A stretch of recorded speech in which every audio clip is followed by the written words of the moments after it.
Hello, Voices of Wrestling listener. Dave Ryan here. Have you ever wondered to yourself how many hidden gems are hidden away inside the last years of World Championship Wrestling? Have you ever asked yourself how many tenuous gags can be made about the name Mike Enos?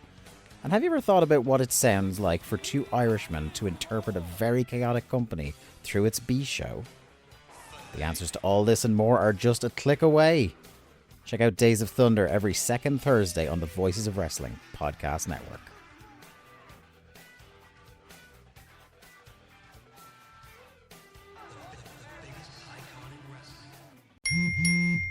What is Dax, are you? Tracking all our cars on Carvana Value Tracker on all our devices? Yes, Kristen, yes I am. Well, I've been looking for my phone for... In Dax's domain, we see all. So we always know what our cars are worth. All of them? All of them. Value surge, trucks up 3.9%. That's a great offer. I know. Sell? Sell. Track your car's value with Carvana Value Tracker today. O'Reilly. Check engine light on? Take the guesswork out of your check engine light with O'Reilly Veriscan. It's free and provides a report with solutions based on over 650 million vehicle scans verified by ASE certified master technicians. And if you need help, we can recommend a shop for you. Ask for O'Reilly Veriscan today.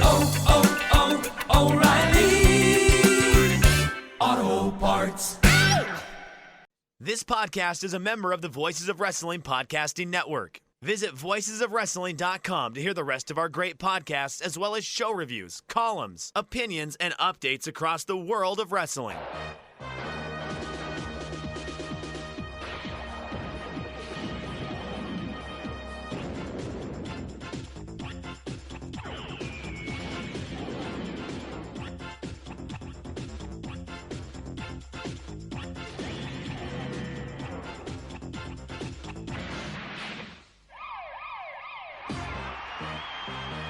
Welcome to Those Days, Episode 3, Rapid Expansion. Those Days is a project of Open the Voice Gate and the Voices of Wrestling Podcast Network. You can find Those Days on the Voices of Wrestling Podcast Network feed or on the dedicated Open the Voice Gate feed on all podcast platforms and applications. You can follow us on social media at Open Voice Gate. If you'd like to donate to the show, click the links in the show notes. You can go to our redcircle.com landing site. You click the red boxes to sponsor this podcast and accept a one-time or reoccurring donation. No obligation whatsoever, but we would like to thank all of our previous donors. I'm one of your hosts. It's your old pal, Mike Spears, joined alongside your other host, Case Lowe. In Case, last week we kind of tied up the messy detail of Universal and Michinoku Pro, as Michinoku Pro really started to blossom in the spring of '93, having one of their big, I guess we call it kind of gut check moments in Daito in April, then leading to their biggest show ever in Mockland in July, and then a cable TV taping in August. And we've seen the promotion from its first few months be solely devoted around a great Sasuke versus Super Dolphin feud, to where last episode we got to see kind of the blossoming of the Michinoku Pro undercard as we turn into the fall of 1993. Yeah, I think, the major difference here is that, by the time we started episode 2 and the footage we watched in the front half of that episode, Michinoku Pro was by no means a success. They hadn't accomplished anything outside of their initial launch, which was, a reason to celebrate, but a short-lived celebration at that. And by the time we end that episode with the success of the July 24th show and then the follow-up on the August 24th show, you start to see, like you said, not only do the undercard wrestlers begin to take shape, and we start to see some vibrant characters and some good wrestlers, which is very nice, but also you just see a glimmer of hope for Michinoku Pro. By no means have they ever really escaped the woods. I was going to say by no means are they out of the woods yet, but a local wrestling company in Japan, you never really escape those woods. But at the very least, there is some thought of sustainability in the offices of Michinoku Pro following their July 24th, 1993 show and the success of Delphin versus Sasuke. Right. And I think just before we kind of get into our news portion and moving the narrative along, it's kind of worth taking a look at how they basically went from in November of 1992 doing this kind of proof of process UWA show, but it was the Tohoku branch of Universal, to their launch in March. And just between March and April, case, they have close to 60 shows that they have run. So we've seen people from the likes of Delphin and Sasuke who complained in 1991 and 1992 of not being able to wrestle enough, and the core issue there was for being a native wrestler in Universal, to that's already been greatly cast aside with how much that they hit the ground running in 1993 and running shows with Michinoku Pro. It's perhaps the greatest philosophical difference there is between Universal and Michinoku. And I think as you would see the successors of Michinoku come into play with Osaka Pro and Torimon, and then later Dragon Gate, they fall much more in line with the Michinoku Pro school of thought, which is that, hey, if you're not running shows, you're not getting paid. And like you said, for the native Japanese wrestlers that were wrestling in Universal that essentially stopped being paid at the end of 1991 and then worked for the promotion through 1992 and the summer of 1993, they weren't getting paid. And Michinoku figured out very quickly that if we're going to pay our wrestlers and be a successful business, we have to run shows. And they are running shows at this point, not quite as much as the Joshi groups who would, seemingly work, 27 out of 30 days. But Michinoku Pro is not far behind them. I mean, it's absolutely astounding to look at how much they ran in 1993. And I feel like that's something that maybe isn't widely known because we don't have a ton of footage. We have the handheld shows on 316 and 317. We have the handheld show from a seated member in the audience on March 20th, which is not a spectacular show by any means. The next time we see footage is not in April or May when they're running shows, but rather in June. And then we only get one show in June, one show in July, one show in August. And then here we are kind of picking things up in late August into September. And we'll actually finish out 1993 in this episode. And there's quite a bit to talk about here. But again, we're talking about 9 months of a promotion and about 6 shows to break down, even if in 1993, I mean, I would think they ran 100 plus shows. They ran, at least according to Cage Match, and there's one thing here that I'm going to take a number off of because I have a credited show for Oriental Pro and Michinoku and Wing in January of 93. They run 98 shows in 1993. So even with the idea that they're starting in the middle of March, and for at least those first 4 months, as we talked about in the previous episode, they were splitting time between Michinoku Pro and Universal. You're still talking about a promotion that essentially has 100 shows over 10 months. So you're running 10 times a month. And the schedule, at least until we get into 1998 and 1999, just to read off, and again, this is Cage Match. There's probably some things that, Case, as we go through, we'll probably say, not really Michinoku Pro show, shouldn't be credited as that. But just to give a sense of how much this promotion was running, they get to a peak of running 138 shows in 1996. But up until 1999, Michinoku Pro runs over 100 shows a year. So you see over this time frame that we'll be talking about on those days that this promotion was running as much, if not more, than the traditional powers at that time.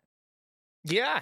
I mean, look, it's what we always talk about with Torimon is, by the time they really take shape in 2001 and 2002, I mean, they're blowing away the All Japan, New Japan, Noah schedule, and it's not even close. And I do think that comes from seeing the success of the grind that was Michinoku Pro, even in their earliest days.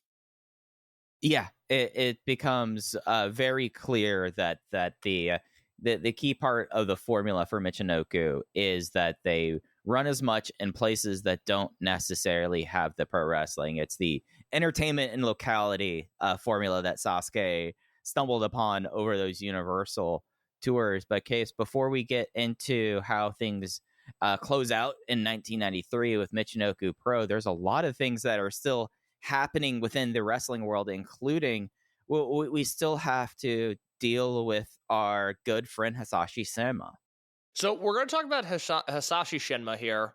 And, something that we mentioned on episode 1 was when we've done these rewind and rewatch shows, we did the Dragon Gate USA series, and in that series during the timeline portion, we talk Ring of Honor, and we talk PWG, and we talk Chikara, and we talk Dragon Gate proper in Japan, and all these things that loosely related to Dragon Gate USA, but weren't entirely related. And when we would do the Dragon Gate 25 stuff that we did last year, every once in a while we would get off on tangents about, the Wrestle 1, not the Muto version, but the Wrestle 1, in the early 2000s with Bob Sapp and Hulk Hogan saying that he would job for Takayama, et cetera, et cetera. Again, stuff that would loosely relate to whatever we're talking about. There's so much stuff with Michinoku Pro that deserves its own time and warrants its own time that we're not going to be spending a ton of time here breaking down histories of All Japan or New Japan, or even, say, when Jinsei Shinzaki takes up a more full-time role in FMW or All Japan. That's not stuff that we're going to focus on a ton.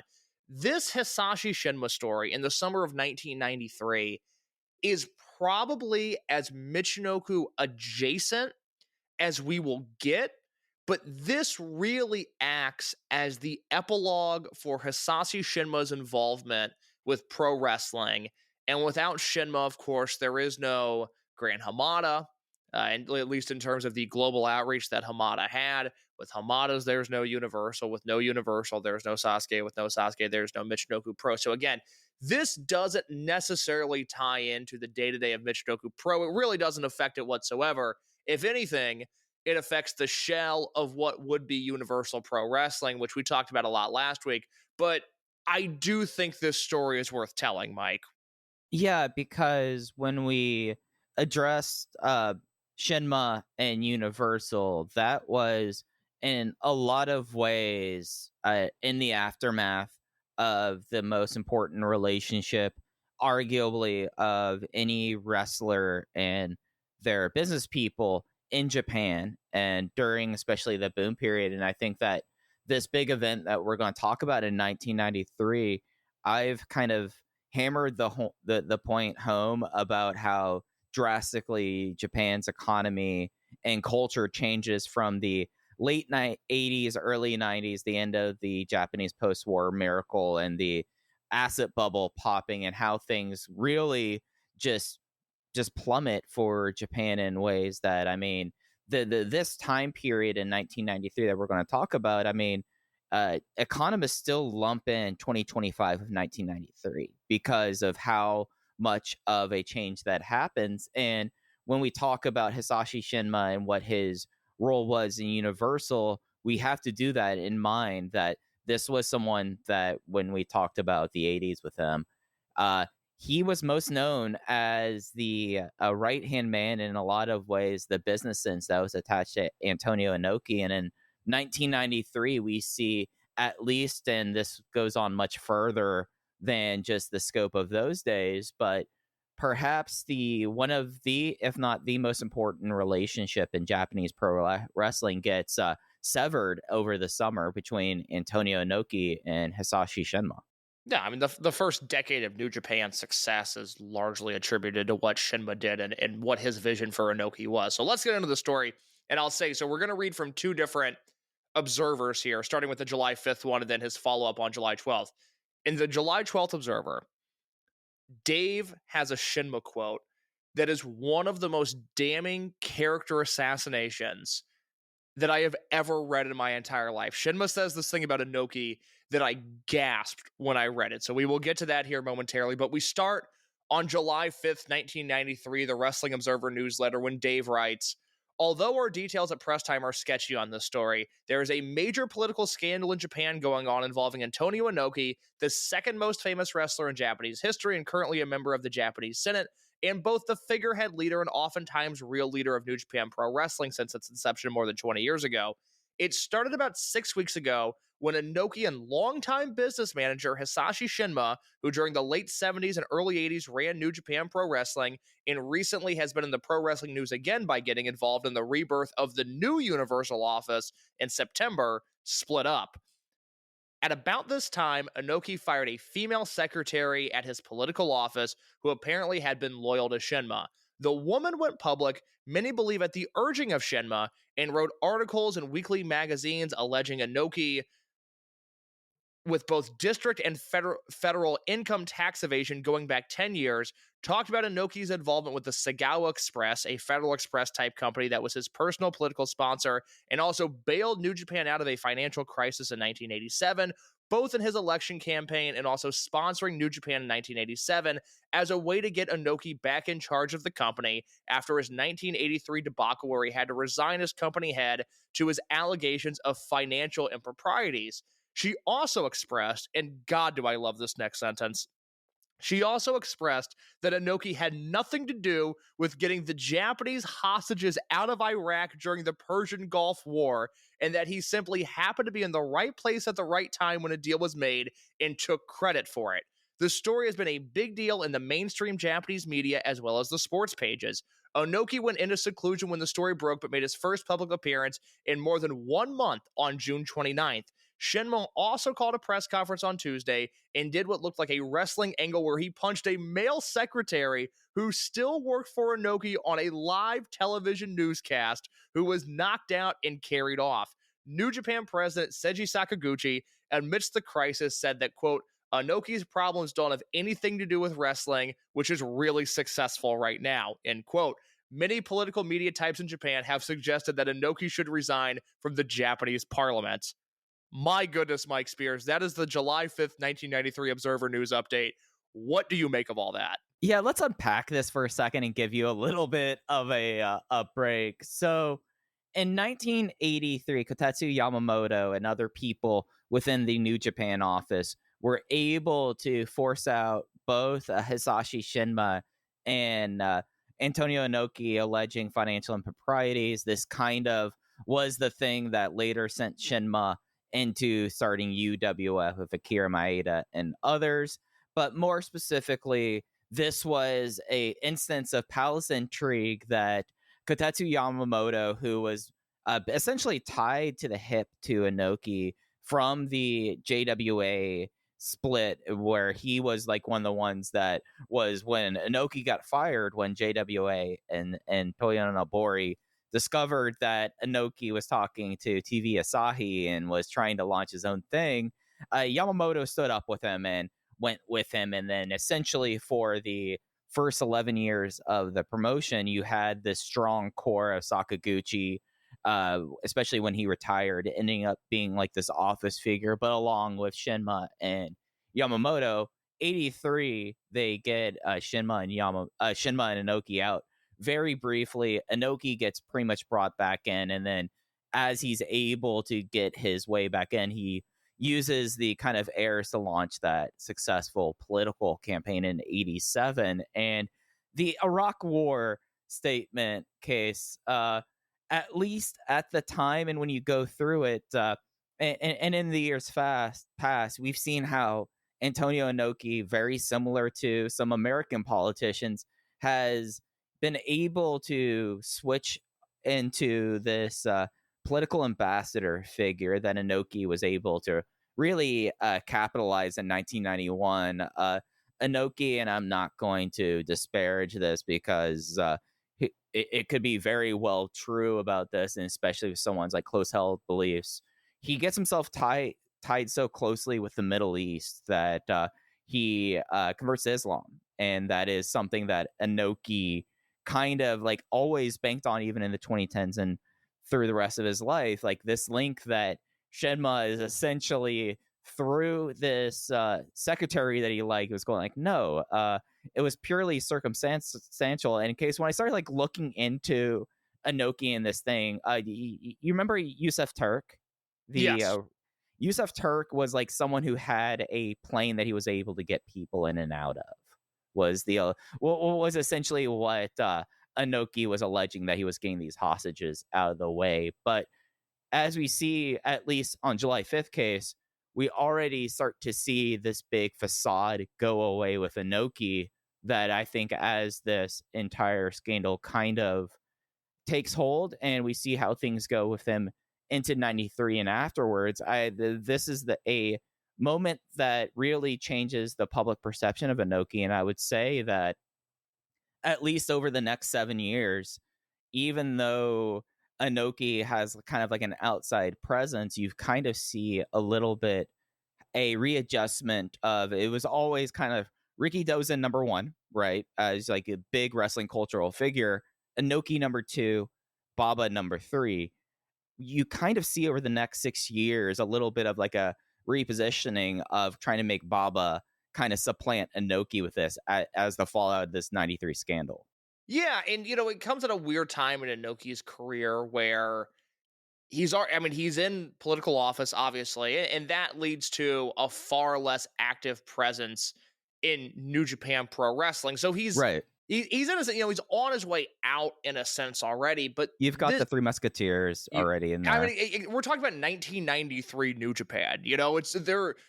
They don't need Inoki, but Inoki will, wrestle on a dome show here and there. And at this time, they're not only running the dome on January 4th, which they started doing in 93, but they're running domes all. Yeah, exactly. They're running domes all over the country. But I mean, he's gone from the day-to-day logistics of New Japan, and he's doing just fine. But it is a weird sense where I don't know who's the chicken and who's the egg in terms of whether this Inoki situation leads to an expedited retirement, or if this was already in the works and this just happens to color the last few years of his career. It comes at a weird time where I think if this specific thing happens 5 years earlier, especially 10 years earlier, I think the history of New Japan Pro Wrestling is probably drastically different. But this, I think, for all parties involved, probably happens at a time where there's the least amount of long-term ramifications. Right. Yeah. I would say if in 83 the coup took and then you had this 1-2 hit happen, New Japan is a completely different company in the 90s and 2000s. Mm-hmm. Absolutely. But similarly, I'm trying to remember when exactly Inoki announced his prolonged retirement. Like he might have, like in 1995, announced like the 3-year retirement. That's what I think it was, like 95. Yeah, because it was a 3-year retirement road ending with Don Fry in 98. But you like look at where he was, and I'll save this for a certain point when we start talking about his next week. In 1993, and especially with where culture was, like especially like starting this new Heisei era, Showa, ending pretty a couple years before that. I forget when Hirohito exactly passed, but you have this like era change, especially as it relates to culture and the celebrities, and especially in the years leading up to 1993. I mean, really starting with that coup, going through 1987 and the Takeshi Puresu Gundam riot, and as it continued into 1993, he took so many hits at that point that if this hit came sooner, it would have had much larger effect, like what you were saying. Like if this happened in 1983, he's knocked out, I feel like. And I do feel like, and this is a separate conversation, I do feel like there's probably a missed opportunity by somebody somewhere not reinvestigating his embezzlement scandal and Fujinami almost jumping to All Japan at that time. I feel like that's a story that has been I mean, Shinma, everyone now 40 years later openly acknowledged that Shinma took the fall for Inoki there. Yeah, exactly. And I mean, again, it's a story that I don't even feel like I know a ton about, but it's kind of one of those things that I think collectively, if you're the type of person that listens to a podcast like this, we all probably need to dive back into 82, 83, 84 New Japan and go, this really almost exploded 10 years into this, this company that we now recognize as this institution, this pillar of Japanese pro wrestling. It really almost went all up in smoke. So that's a conversation for a separate time. Let's jump to the July 12th, 1993 Observer newsletter. This is 1 week after our first update. And Dave says on July 12th, 1993, after a 3-decade-long run as one of the most popular sports personalities in his country, it appears the final story of Antonio Inoki is about to go down in disgrace. After the business breakup of Inoki and longtime business manager Hisashi Shinma, and the firing by Inoki of a political press secretary and confidant who was close to Shinma, the secretary went public in a major magazine with an 8-part story specifying allegations of illegal activities and misuse of funds by Inoki. Inoki, the second most famous wrestler ever in Japan, and no doubt on a worldwide basis, the second most famous wrestler in the world in the 70s behind Andre the Giant, who was voted into the Japanese Diet, equivalent of the U.S. Senate, in 1989, which signaled the end of his career as a full-time wrestler. There are 2 years remaining in the term. The story grew even bigger this past week as Inoki broke his silence, holding a press conference on June 30th, which was carried live on all 4 Japanese television networks. During the press conference, Inoki once again tried to do the carny wrestling angle of blaming his accusers and denying across the board every accusation without offering any evidence or substance for his claims. Inoki claimed everything written in the media about him was false and refused to resign from office, which political writers in the major newspapers had been suggesting and demanding as the stories by his former secretary continued to break. The main claims, besides 10 years of tax fraud and tax evasion, were a claim that Inoki received a huge payoff a few years back when he dropped out of the race for mayor of Tokyo, in many instances listed where Inoki continually used public money or political sponsorship money in an attempt to put himself over as a babyface in tense world political situations where he had no actual involvement, but he pretended like he was a key player. An example was getting the Japanese hostages out of Iraq during the Gulf War, which happened and he took credit for, but he actually had no involvement in.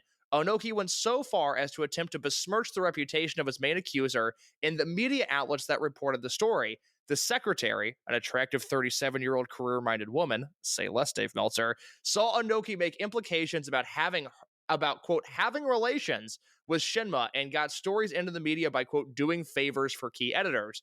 The story had been a main topic in all the newspapers and the lead story all week on Japanese network newscasts. The wrestling press itself is attempting to ignore the story as much as possible because of the fear that it could hurt the wrestling business. And on New Japan television, Inoki's name was never mentioned. So I think we have something to unpack with those last few sentences, Case. Mm-hmm. We really, when we've talked about Dr.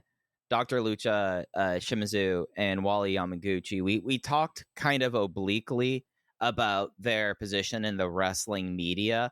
But in the 80s to the early 90s, there was a real push and pull between the wrestling promotions and their stars, and especially the events that have happened with like the Indie Boon, SWS, WAR, and the wrestling media, like to an extent that Wally Yamaguchi, known as one of the big figures at Weekly Gong in the 80s when Onita was coming out of retirement and all of that, he used to have a really strong relationship with the Babas. But as soon as it seemed like that he was kind of aiding and abetting Onita, the Babas kind of went cold for him, and then Gong's All Japan coverage, just because of that, changed in a direction. And you saw that continue into the 90s with the frigid reception that the wrestling industry and used through the wrestling media had to SWS and WAR. There was an entire Tokyo Dome show, the Bridge of Dreams show, put on in 93, I think was Bridge of Dreams. Bridge of Dreams is 94, maybe. Yeah. It's one of those years. Yeah. But my greater point is that show was put on by Weekly Pro Wrestling in collaboration with all of these promotions, other than WAR, who was basically blackballed from it and was running a Cork and Hall show.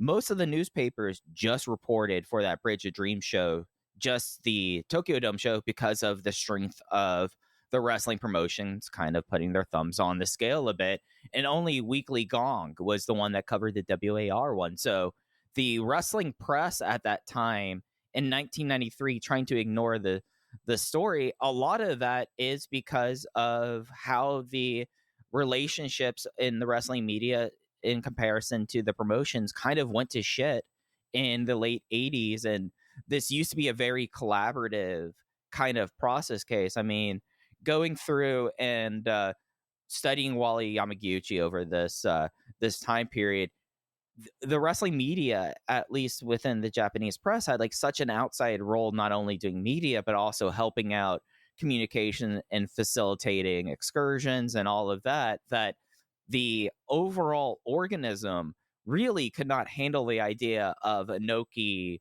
getting in this huge and hot scandal. So really, it makes a lot of sense why the wrestling press was so hands off. And yeah, it is not a good look from the wrestling press. But I think if you take a step back and know the whole story about how this relationship got so tense over the decade leading up to it, it makes a lot of sense why Weekly Pro Baseball Magazine and Weekly Gong might have been hands up, just letting the generalist press take this issue on their hand. Well, we talk about this. We'll talk about this when we talk about the December 10th and December 11th Michinoku Pro shows that we're going to review today. But one of the smartest things Michinoku Pro does is align themselves with FMW. And now it makes sense for a number of reasons. One, in 1993, FMW was humming. And also you just have the otherworldly charisma of Atsushi Onita. And his press. Well, that's what yeah. I'm going to say. Is right. Yeah. I mean, Onita's so charismatic that in 2025, people are still trying to make it work 30 years beyond the pale. But Dave even notes on the 1210 and 1211 shows that all of the Japanese media goes to watch Michinoku Pro because Onita's there, and it helps Michinoku Pro gain steam with all the Japanese media. It's a brilliant move on their behalf, but it also goes to show, just how important that media is, and if you're on the wrong side of them, then really spells doomsday for you. In the mid-90s, we see with Tony Khan today. It's not that different. There's one side of wrestling that the wrestling media prefers, and everything else is an uphill battle. Yeah, and I think that especially in Japan, you have the much more, I mean, let's be frank, case, the wrestling media in the 1990s in Japan. I mean, essentially, Wally Yamaguchi gets the idea and Sasuke's idea to run the promotion that Wally Yamaguchi wants to be involved in. So you have this level, and it's parasitic in like the definition sense, but it's not necessarily a negative thing, other than when you get examples like this with Inoki, where you have the organism, the promotions, and the media kind of work in concert, and they have is just the years leading up to it, and Onita, in a lot of ways, breaking the paradigm of that relationship, that he kind of becomes like this outsized firefly that the camera bulbs are just so attracted to. We continue on the July 12th Wrestling Observer newsletter. And Mike, I'll throw it to you anything in this paragraph because I know you have more to say here. But Dave continues, thus far, the way that it has been explained to me, with older fans who link Antonio Inoki and New Japan as one, it has turned New Japan's reputation into one of a dirty business. Several mainstream media columnists are now snidely referring to Inoki as an actor turned politician rather than an athlete. The real versus fake issue hasn't even been an issue in Japan in so many years that nobody can remember when it ever was, even during the period in which Satoru Sayama, the original Tiger Mask, was, quote, exposing the business in a book. Suddenly, the Inoki story has caused some to talk about pro wrestling's predetermined nature as part of the story, which is a key part of the story because it explains how Inoki and Shinma have been able to manipulate Inoki into a national sports hero for the past 2 decades. Among younger fans who have grown up in recent years with Inoki having little involvement in the current New Japan regime, they are easily able to separate the two, especially since at this point none of the charges against Inoki implicate the New Japan company. Both TV Asahi and the wrestling magazines are refusing to release any photos or videotapes of Inoki for the mainstream press's stories. Inoki, who turned 50 in February, as a mainstream celebrity figure, is significantly larger in Japan than Hulk Hogan ever was in the United States, probably equivalent to more of a James Bond level of popularity come to life, in that basically everyone in the country of every age knows Inoki as the famous wrestler who, quote, always wins. Yeah, and I think this is a good time to talk about how the cultural relevance of Antonio Inoki was manufactured and formed, and how really this becomes this like defining point that that occurs. And I think that the road to this occurs because of an event in 1987. So Antonio Inoki, after the Ali fight, basically New Japan hit on something that, even though the Ali fight now 50 years later, we're able to talk about, like, oh, how it almost went sideways, how the fight itself is awful, and the only person who comes out looking good out of the Ali and Inoki fight is Antonio Inoki, and that is because he's able, through Hisashi Shinma and New Japan Pro Wrestling, to manufacture now this manufacture this idea that Antonio Inoki cannot lose, and that pro wrestling is the strongest. And you get to see in the strongest sense of the word case, this becomes a true cult of personality that is formed through the 80s, and Inoki is just able to profit off of this, even with the scandal that happens in 1983, something that, as we've been saying, really might be real worth people who have the ability to take a little bit of a deeper look into that. But a big example of how the cultural presence and what kind of figure Inoki was in the 80s comes about in 1987, as we see an introduction of a celebrity that I think is interesting in his own right and is become one of the most decorated Japanese filmmakers of this modern generation, is Takeshi Kitano, who, case, you probably most are familiar of this guy because of reruns of Most Extreme Elimination Challenge. Like, that is how most people in the States know of Takeshi Kitano, but he was and it still is, but in the 80s, consider how big of a star Johnny Carson was.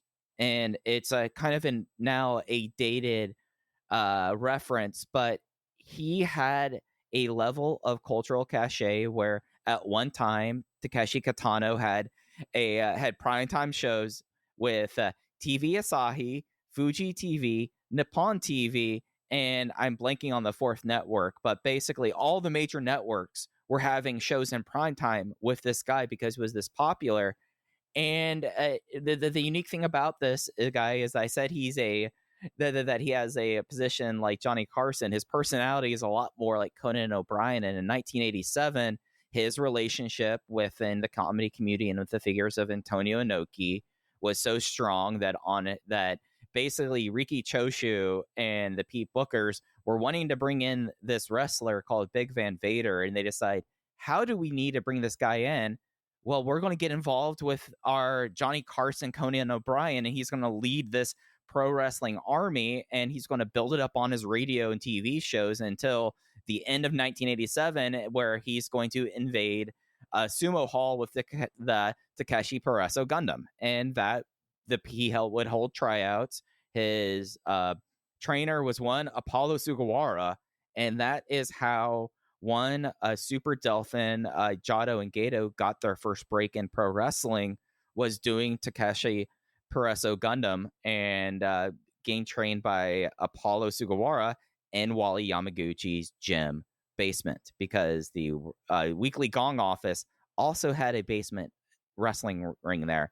The entire riot has been talked about before. It's one of those kind of defining moments of New Japan's 80s, but it's only because, case, that Antonio Inoki is this larger in life figure that you have the Johnny Carson of Japan introducing this big foreign outside invader, and it becomes such a big kerfuffle. It's built up over months on radio and TV that this happens, and you get this clash of wrestling fans with comedy fans, and a riot happens in Sumo Hall, and New Japan is banned from Ryogoku for 3 years. And that is a unique role of Inoki and where he was in the 80s.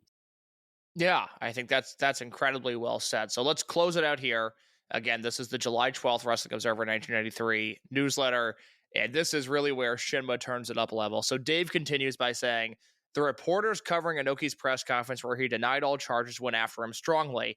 Inoki couldn't come up with any substance other than accusing the accusers. This scenario, in many ways, is a repeat of the Hulk Hogan Arsenio Hall thing, only magnified by about 1,000 times, in that the individual sense of their own popularity was such that they believed they could pull a wrestling con in a mainstream situation and get away with it, since that is how they achieved their success. It was simply the ways of the world that they lived in. Inoki even brought religion into it, claiming his decision to fire Shinma was because he received word from God that after 26 years, he and Shinma had to go their separate ways and brought up God's will. He also claimed to be a misunderstood person, and said that if people in Japan continued to misunderstand him, he hinted at leaving Japan and settling in another country.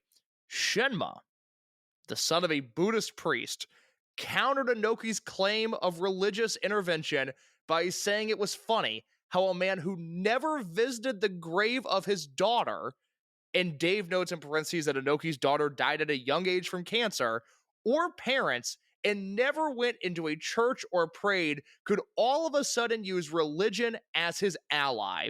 Shinma said that Inoki simply got out of control and couldn't differentiate between the fantasy world that he lived in and reality. Dave then writes in parentheses in all caps, and it's the only time I can ever remember Dave writing in all caps, there is a major lesson to be learned here that everyone who has achieved power in wrestling needs to heed, because more personal tragedy in this business is caused by this inability than any other reason, meaning that you can't differentiate the character that you play from reality.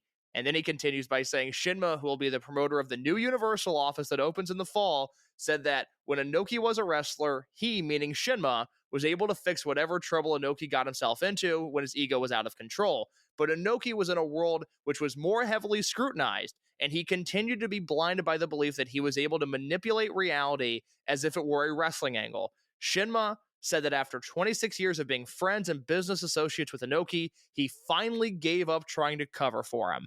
It is uncertain how this will end up. Many still believe that Inoki will come out of this and be able to rebuild his image because he has been through similar instances, although on a much smaller nature. And then Dave says, references once again the Hogan Arsenio Hall denial level throughout his career, and has always been able to come back stronger. The Shinma quote about Inoki never visiting his daughter nor his parents in a cemetery is one of the most incredible things that I have ever read. And I do not say that with any joy behind my voice. It is just chilling to read. Yeah, I mean, this is the reality of a relationship like this. And I think you see it, maybe not as much in pro wrestling, but in other forms of pop culture case, where you have like the artist and the person behind the artist. And more often than not, the person behind the artist, when the artist gets a little bit too far astray, will unload upon them and be like, well, I was the one holding all the secrets and X, Y, and Z. But you don't get to see it to the level of what Shinma does here. I mean, for one, and we know that Inoki has one child. I never knew that he had a daughter who died in childhood. Never heard that before. So this is not just Shinma like firing on all barrels. At least I wonder in 1993 if this was a publicly known thing, that Inoki had a daughter who died of cancer that he completely has disassociated from. Yeah, I don't know. It would make sense that in real time this might have been covered, and I don't know what year the daughter passed, but it's something that, go ahead. I don't think it was ever covered. I think this seems like kind of one of those bits of the Inoki myth that Shinma was probably tired over 26 years of covering up. Yes, certainly. That's the vibe I get from this. That is 100% the way that reads. I mean, that is. I was absolutely stunned when I read that. So, Dave says there in the final paragraph that, a lot of people thought that Inoki would be able to come out and rebuild from this. And to put a bow on this, what happens here is that Universal, the original incarnation, they run their final show on August 14th in Cork and Hall. We talked about that a little bit last week. And then in December, they do relaunch with Shinma and Naoki Otsuka, the New Japan House Show promoter of the 80s, at the helm. And they try a few different things out. That's where you get the full acronym from, FULL in all caps, is that when Hisashi Shinma and Otsuka take over from Shinma's son, they rename the promotion Federation of Universal Lucha Libre, or FULL for short. And they run a few shows in 94, and then they try again in 98. And that is essentially the end of Shinma's relevancy in pro wrestling. Inoki ends up headlining the Tokyo Dome in 1994 against Tenryu, but TV Asahi refuses to air the match, still fearing a public backlash for having Inoki on their television. And then from there, like we talked about, you kind of get the Inoki retirement run, and that is a 3-year-long run of Inoki attempting to babyface himself one more time. And I think your results may vary on how successful that was, but that's where we're at. I mean, these are two of the most iconic figures in the history of Japanese wrestling. Everybody knows that Inoki is one of those guys. I still don't know if Shinma, at least in our bubble, in the English-speaking bubble, gets the credit that he deserves for coming up with the myth of Inoki, essentially. But what we see here in the summer of 1993, which is all in a weird way a result of Universal, run by Shinma's son, crashing and burning, we see the final chapter for two really important figures in Japanese pro wrestling history. Yeah, and it's worth noting for Inoki, like just because we might touch on it when it happens in 1998. Inoki attempts to change his international perception after this in 1995 with a collision in Korea. I mean, he is the major facilitator and kind of drags WCW, Ric Flair, and Eric Bischoff along for the ride for that. And of course, Kensuke Sasaki and Akira Hokuto. Yeah. The only people who end up winning out of that situation. And this does have an immediate pain to him because he loses his re-election in 1995 because the scandals do color him, at least in the 90s politically. Of course, in 2013 he re-enters the Diet then, but I really wonder how much all of this like becomes like a time that he very clearly bounces back and is able to close out the career with that at like a certain level. But I look at like just even like records in his biography, he is someone that things completely change, and I think a depiction of him in that manner changes a whole lot, a whole deal more with it. And I'm interested in like the fact that I did not know Inoki had 4 marriages, by the way. Like I did getting not know into that. This aspect, because when you look at least, and of course sourcing and all of this, there is discussions you could have about these kind of sites. If you look at the difference between the English Wikipedia article on Antonio Inoki case and the Japanese Wikipedia article on Antonio Inoki as it refers to his personal life and his marriages, they completely refer to that first marriage and that first daughter as a common law and never was actually married. And it does not seem like that that he ever really acknowledged that first marriage and first child that passed away. Interesting. All right. Well, that is the story of Shinma and Inoki and how that ends. Our final note here before we move on to Michinoku Pro, because we are 45 minutes into this, is Dave notes on the October 4th, 1993 Observer newsletter that both Hisashi Shinma and his son from Japan were at the UWA show on September 19th at El Toreo, giving Gran Hamada a plaque, which I love, more plaques in wrestling, and obviously doing business for the reopening of their new full promotion in December. Reminds me of Kerry Silkin's desire to have Ric Flair and Kenta Kobashi shake hands in a Ring of Honor ring, which never happened. But I like any anecdote about a wrestler getting a plaque. That's very funny to me. Yeah, Mike, go ahead. I was going to say, at the end of 1993 in UWA giving a plaque, that the vibe of that must have just been... Toreo has seen much prouder days than that one. Can't you hear the tepid applause as Hamada's given a plaque? Yeah. So many people in Nakapon just there to see these two Japanese guys that they've never seen before give a plaque to Gran Hamada, who's like the only guy left here. Oh boy. All right. Well, let's go to Michinoku Pro. Michinoku goes international here in the fall of 1993. This includes not only more foreign wrestlers coming to Michinoku Pro, but also Michinoku Pro shipping some of their wrestlers to the United States. We start here in this chapter of this story, September 27th, 1993, in The Observer, when Dave says that several Los Angeles area Lucha Libre wrestlers are now on tour in Japan. Crazy Boy, who we'll talk about in just a little bit, and Rey Mysterio Sr. are in FMW as the American and Bull Raider, respectively, while Paletto Suicida, Loverboy, and Captain Oro are working for Michinoku Pro. and that Michinoku Pro from October 16th through October 25th will have Superboy in, as well as El Oriental and El Draco. So we'll talk a little bit about El Oriental when we get to him. But we've now really seen at least through Suicida, the boys, and Oro, who is related to Superboy and Mercutio.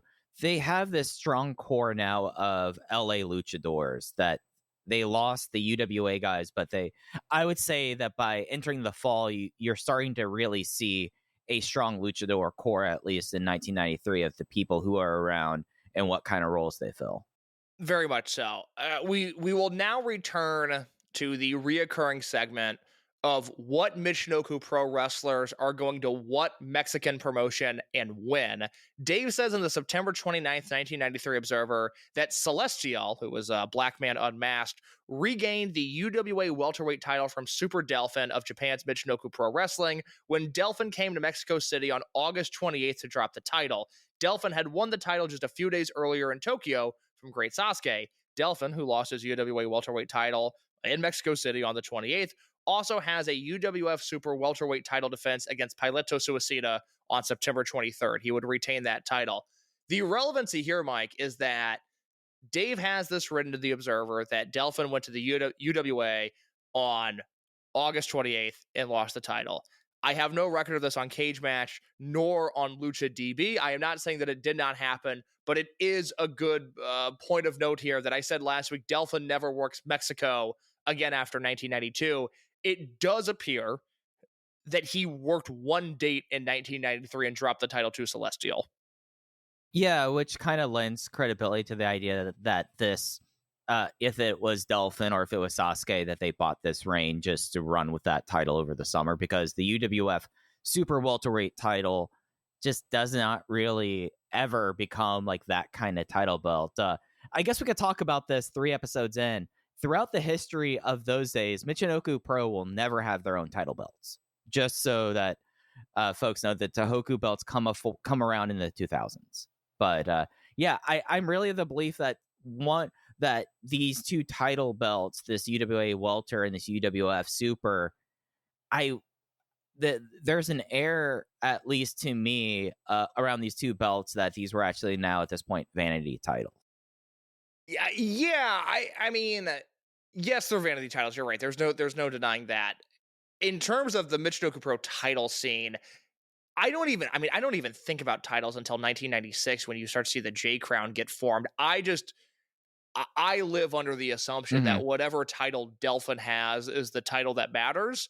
And I really think that's true until 96 when you start to see some level of uniformity come into this promotion and the Japanese junior scene worldwide. I mean, there's clearly a desire, as we'll talk about when we talk about Michinoku Pro's relationship with FMW in just a little bit, but there's clearly a desire to have some sort of indie junior title that reigns supreme in Japan, but that never really takes off for a variety of reasons. So that's a good point. We haven't really talked about titles yet, and it's just because in my mind it's like, oh, what does Delphin have? Okay, that's the belt that matters. Yeah, and I think just because we will not come across this belt again, the UWA World Welterweight is really, after it gets back to Celestial, it bounces around a little bit until Otani brings it back. Otani gets it, and it becomes a belt that both him and Kanemoto and Hamada kind of go after. And then after that, it just completely bounces around randomly. And at least from what I've seen, the last UWA World Welterweight Champion run that I see of Takeshi Minamino having in 2004. And that would have been Toryumon related. I remember that. So right, yeah, that's that. On the October 4th, 1993 Observer, Dave notes that that he has coverage of 1993 AAA and notes that they have the complete lineup for the November 12th Los Angeles Sports Arena show, which includes a main event of Konnan Blue Panther and Perro Aguayo with Cien Caras in their corner against Eddie Guerrero, Love Machine, and Jake Roberts with Diamond Dallas Page in their corner. And then he lists off a bunch of matches, including Great Sasuke and Super Delphin from Michinoku Pro Wrestling in Japan versus Pailito Suicida and Mercurio. Dave notes that there may be angles to change some of these matches, but that this is the lineup in pencil, not ink, if you know what I mean. He also says it's questionable what Michinoku Pro Wrestling's reaction will be to Sasuke and Delphin, who are rivals in that group, working as a team in a show that'll get a lot of publicity in Japan. Sasuke may have to hold back because based on what Dave has seen, his crazy moves take a backseat to nobody in AAA. Michinoku Pro does not have to worry about this, Mike, because Delphin and Sasuke never work AAA. Yep. Yeah. We do get some people in America, but it's not Delphin, nor is it Sasuke. This, of course, is not the last time we will talk about great Sasuke possibly wrestling in peak 90s AAA. This is an ongoing story for the next few episodes. It honestly becomes a fascinating story because some of the things that Dave writes that could have happened sound so incredibly interesting and the type of things that would seemingly have greater ramifications had they happened, and none of it happens. It is just incredible. So Delphin and Sasuke initially announced for the AAA show in LA, and this is at the time when AAA is doing giant business in LA. I mean, this is, really a special time. I actually really recommend everybody reading the coverage Dave does of the US based AAA shows, 93 and 94 in particular, when they're just massive. It's Dave kind of in his lane because it's international wrestling that most Americans are not paying attention to. And especially at a time in which the American industry was struggling as much as it was. It's some of my favorite Dave writing there is. I would recommend everybody go check that out. Speaking of, go ahead. I was going to say, also, I would say, why is Dave in his element? It also, with the exception of like his sourcing in Japan, some of his best sourcing is involved with these shows, so he gets like the full story. Well said. That's a very good point there.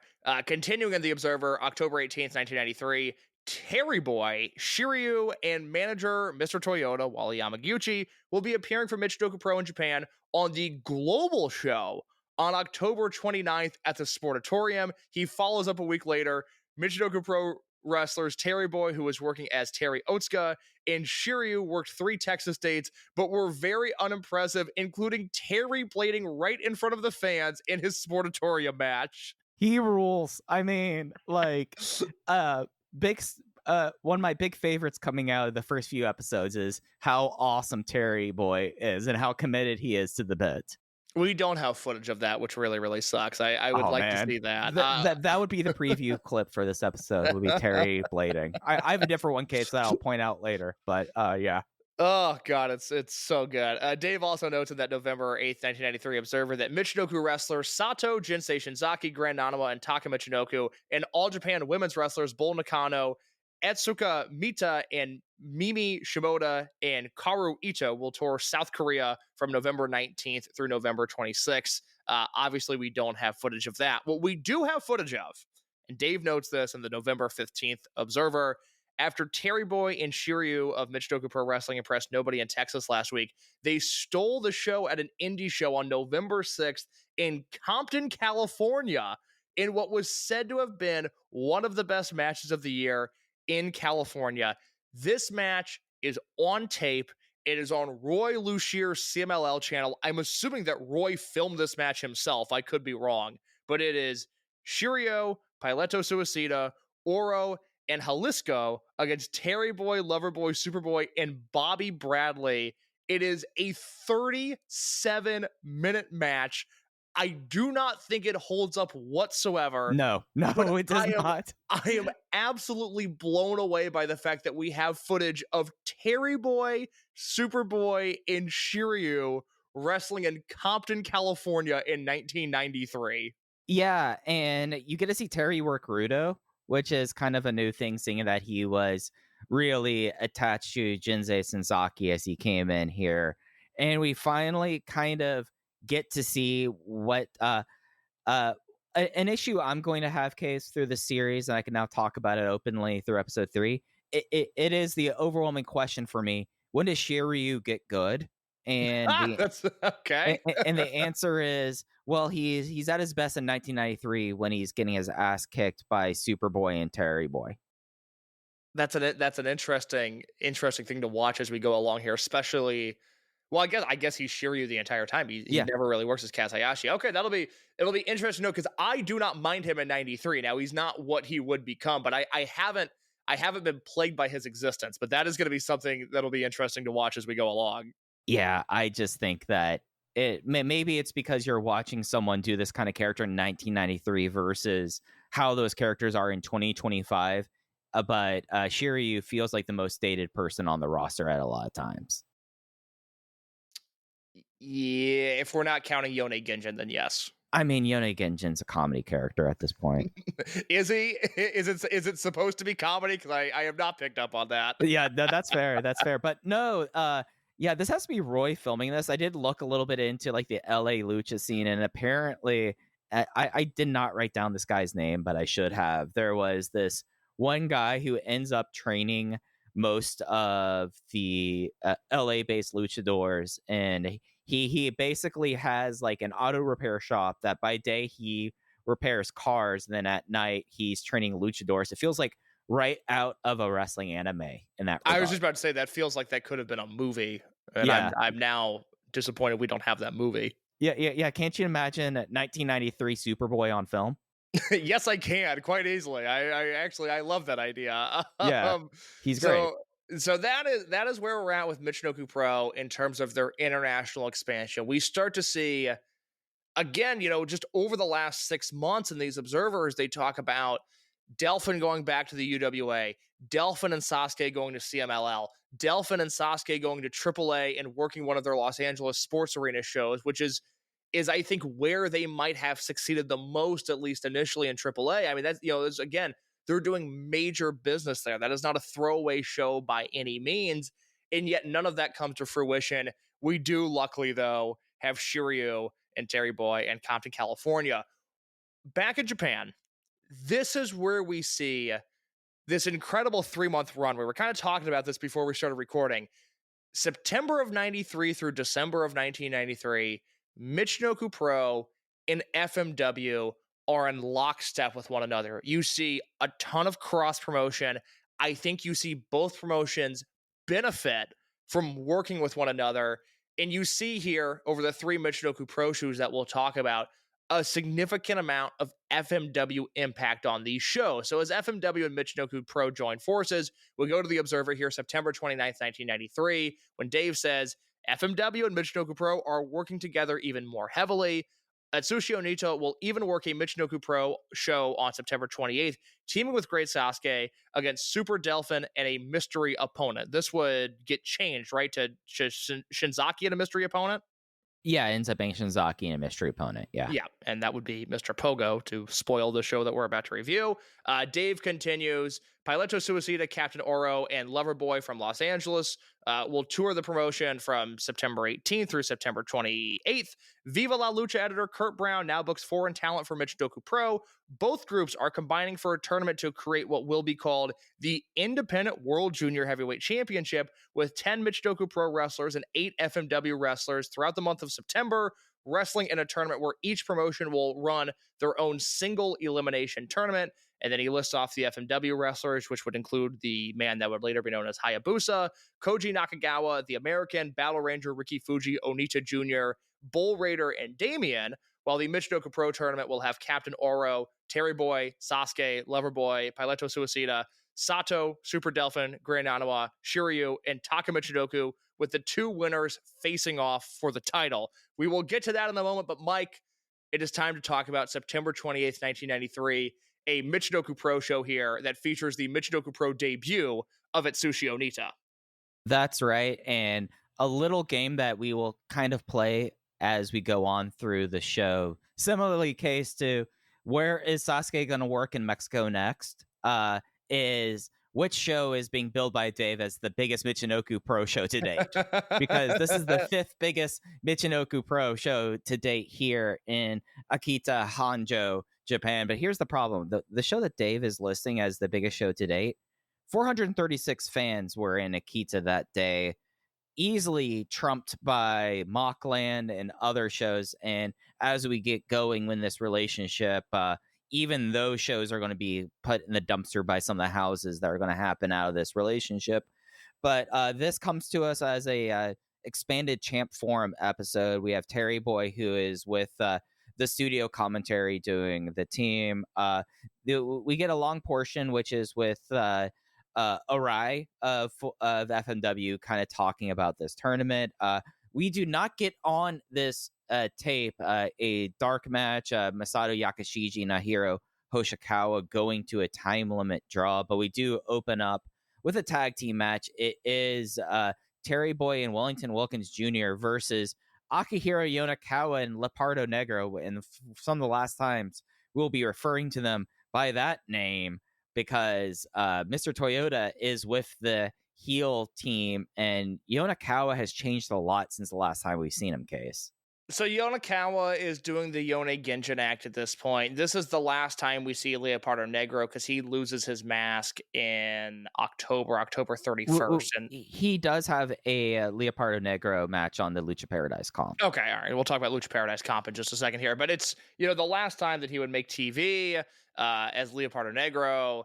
I think that really sucks. I liked this character. I liked him a lot on the early shows. Akihiro Yonakawa, who is one of the Iwate locals, would become Yone Genjin.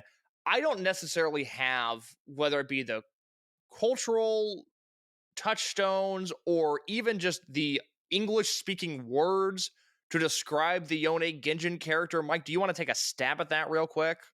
Yeah, he basically becomes a devolved caveman who's under a spell by Mr. Toyota.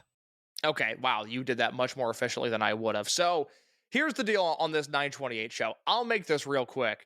This is the least interesting Michinoku Pro footage that we've watched up to this point. Terry Boy and Wellington Wilkins Jr. against Yonakawa and Leopardo Negro. This match did nothing for me. Grand Nanawa versus Taka Michinoku, 14 minutes. This did nothing for me. Join in progress, too. Join in progress, you're right. Piletto Suicida and Shiryu wrestled Captain Oro and Superboy. In this match, for some godforsaken reason, was 23 minutes long. And if Suicida wasn't in the ring with Superboy, this match was atrocious, Mike. Yeah, this is a real rough show. That Taka Delphin match is joined in progress, but Taka is still not really there. Taka's not there yet. He's getting there, yeah. But Taka versus Nanawa, you're right. Taka's getting there, but he's not there yet. Yeah, Nanawa is working straight heel here, just figuring out. This is a show where some of the guys who really came along in the spring, like Nanawa, are kind of figuring it out. Like Nanawa working as a heel is kind of whatever. They actually on the TV they flip around Piletto Suicida and Shiryu's match with the Sato Delphin match, which I feel like you kind of, I wish that they would put the Delphin match in the main event because it's the best thing on the showcase. And Piletto, so running through the results then. So it's Wilkins and Terry winning with a lariat, dragon suplex, Delphin mule kick, and 2 lariats over Taka. And then for Shiryu does a reversal of a powerbomb on Boy to win that match. But Case, really, the 2 things worth talking about for Makita are Sato versus Delphin and Onita and Sasuke. Yeah, sure thing. Hey, you sold that car yet? Yeah, sold it to Carvana. Oh, I thought you were selling to that guy. The guy who wanted to pay me in foreign currency, no interest, over 36 months? Yeah, no. Carvana gave me an offer in minutes, picked it up, and paid me on the spot. It was so convenient. Just like that. Yeah? No hassle. None. That is super convenient. Sell your car to Carvana and swap hassle for convenience. Pickup fees may apply. O'Reilly! Check engine light on? Take the guesswork out of your check engine light with O'Reilly Veriscan. It's free and provides a report with solutions based on over 650 million vehicle scans verified by ASE certified master technicians. And if you need help, we can recommend a shop for you. Ask for O'Reilly Veriscan today. O'Reilly Auto Parts. That's right. And I'll quickly note, not to beat a dead horse or not to bury somebody, perhaps unpolitely, but Captain Oro is immediately the number 1 spot for the worst foreign wrestler that Michinoku Pro brings in. And if that changes, I will let everybody know. But good God, Captain Oro. Bless his heart. I know he's. I know Superboy's getting his brother a gig, but yeah. Yeah, no, Superboy I have nothing but good things to say about other than his brother. So Sato versus Super Delphin is the semi-main event here. 11 minutes count out finish when Sato wins by count out.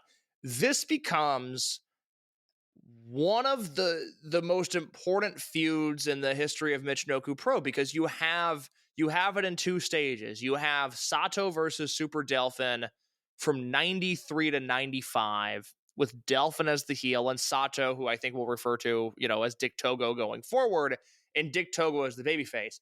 And then you see the second chapter of this feud when Kai and Tai Deluxe takes shape and Dick Togo becomes Dick Togo and turns heel. And then you have Super Delphin, who has to become a babyface and join forces with Great Sasuke, which we see again in 1996.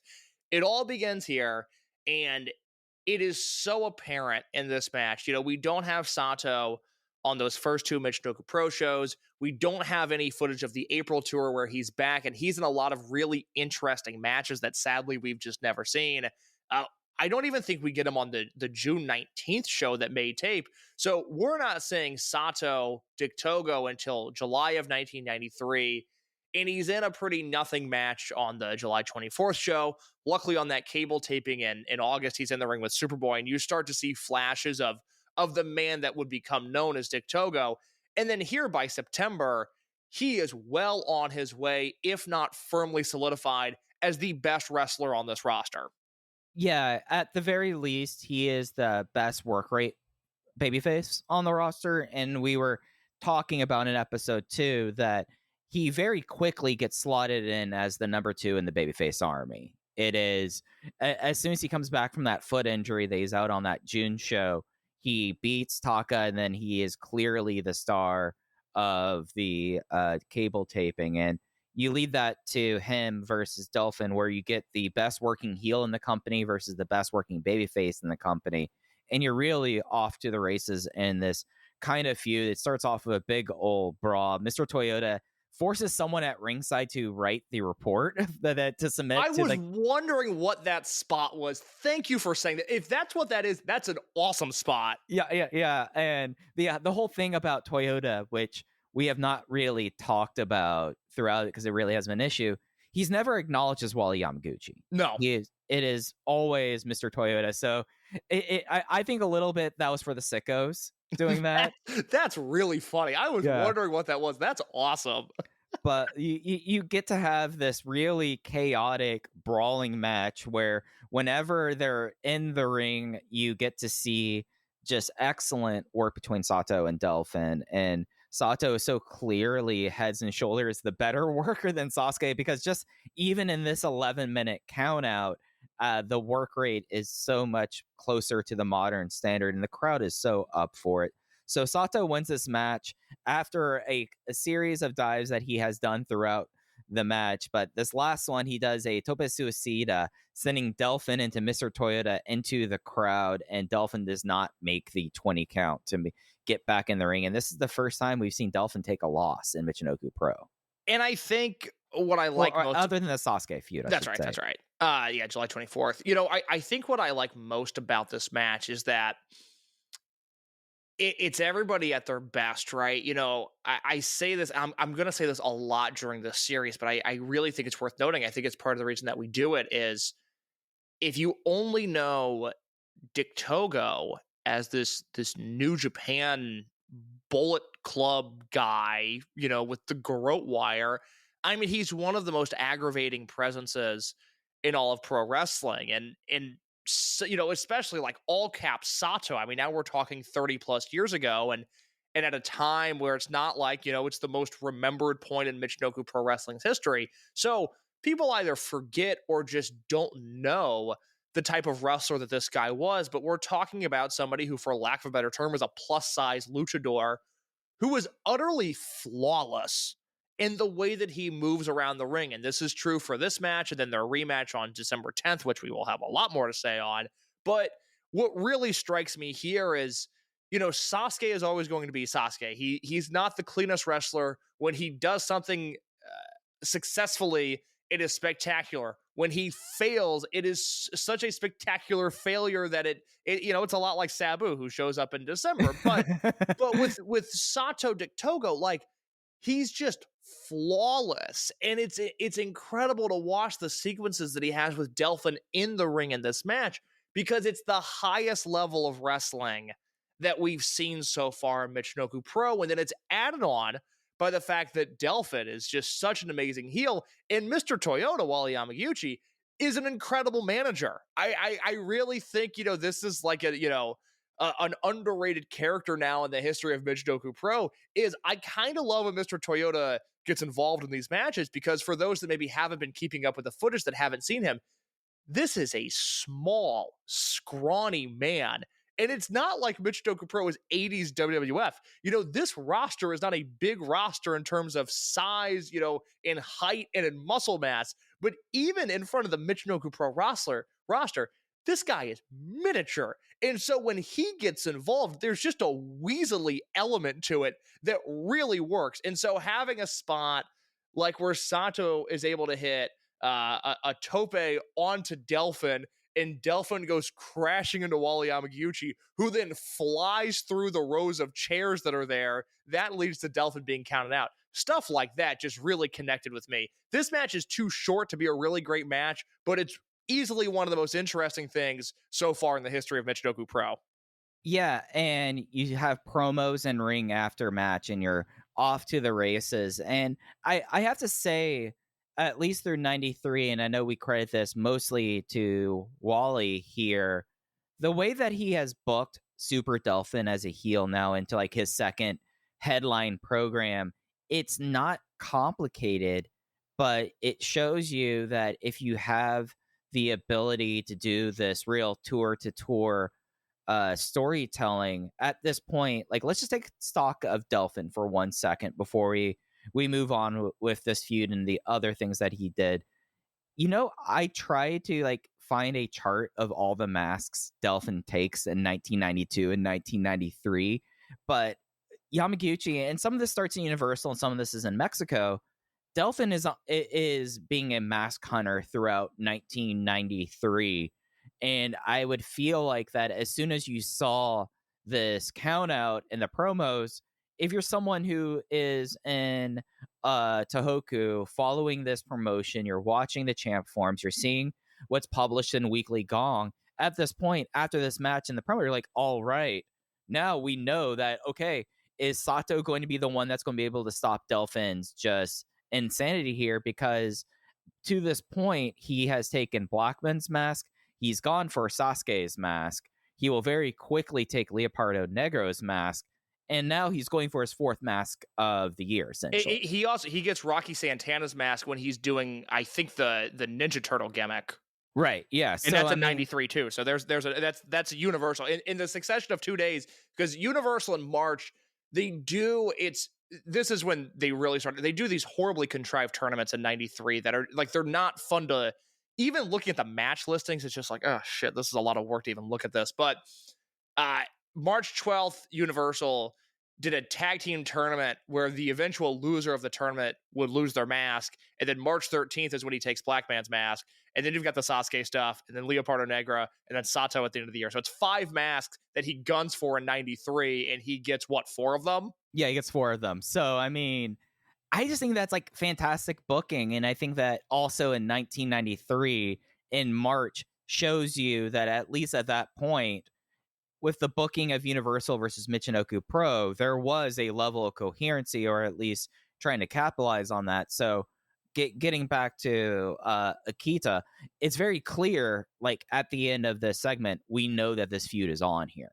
And I think that was perhaps the most important thing on the show, that has the main event of Shinzaki and X equaling Mr. Pogo facing off against Onita and Sasuke and Onita's FNW preview.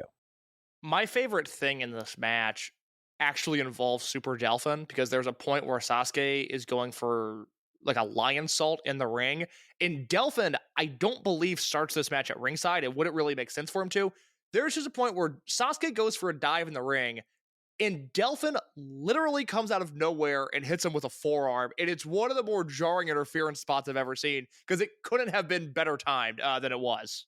Yeah, Delphin's so cool. Delphin's really awesome. I mean, it's, again, like, I just think Delphin's legacy has been lost in modern wrestling, and I understand why. We're talking about a guy who is relevant from 93 to maybe 98. I don't really think... I give credit to like 2003 for Osaka Pro the first few years.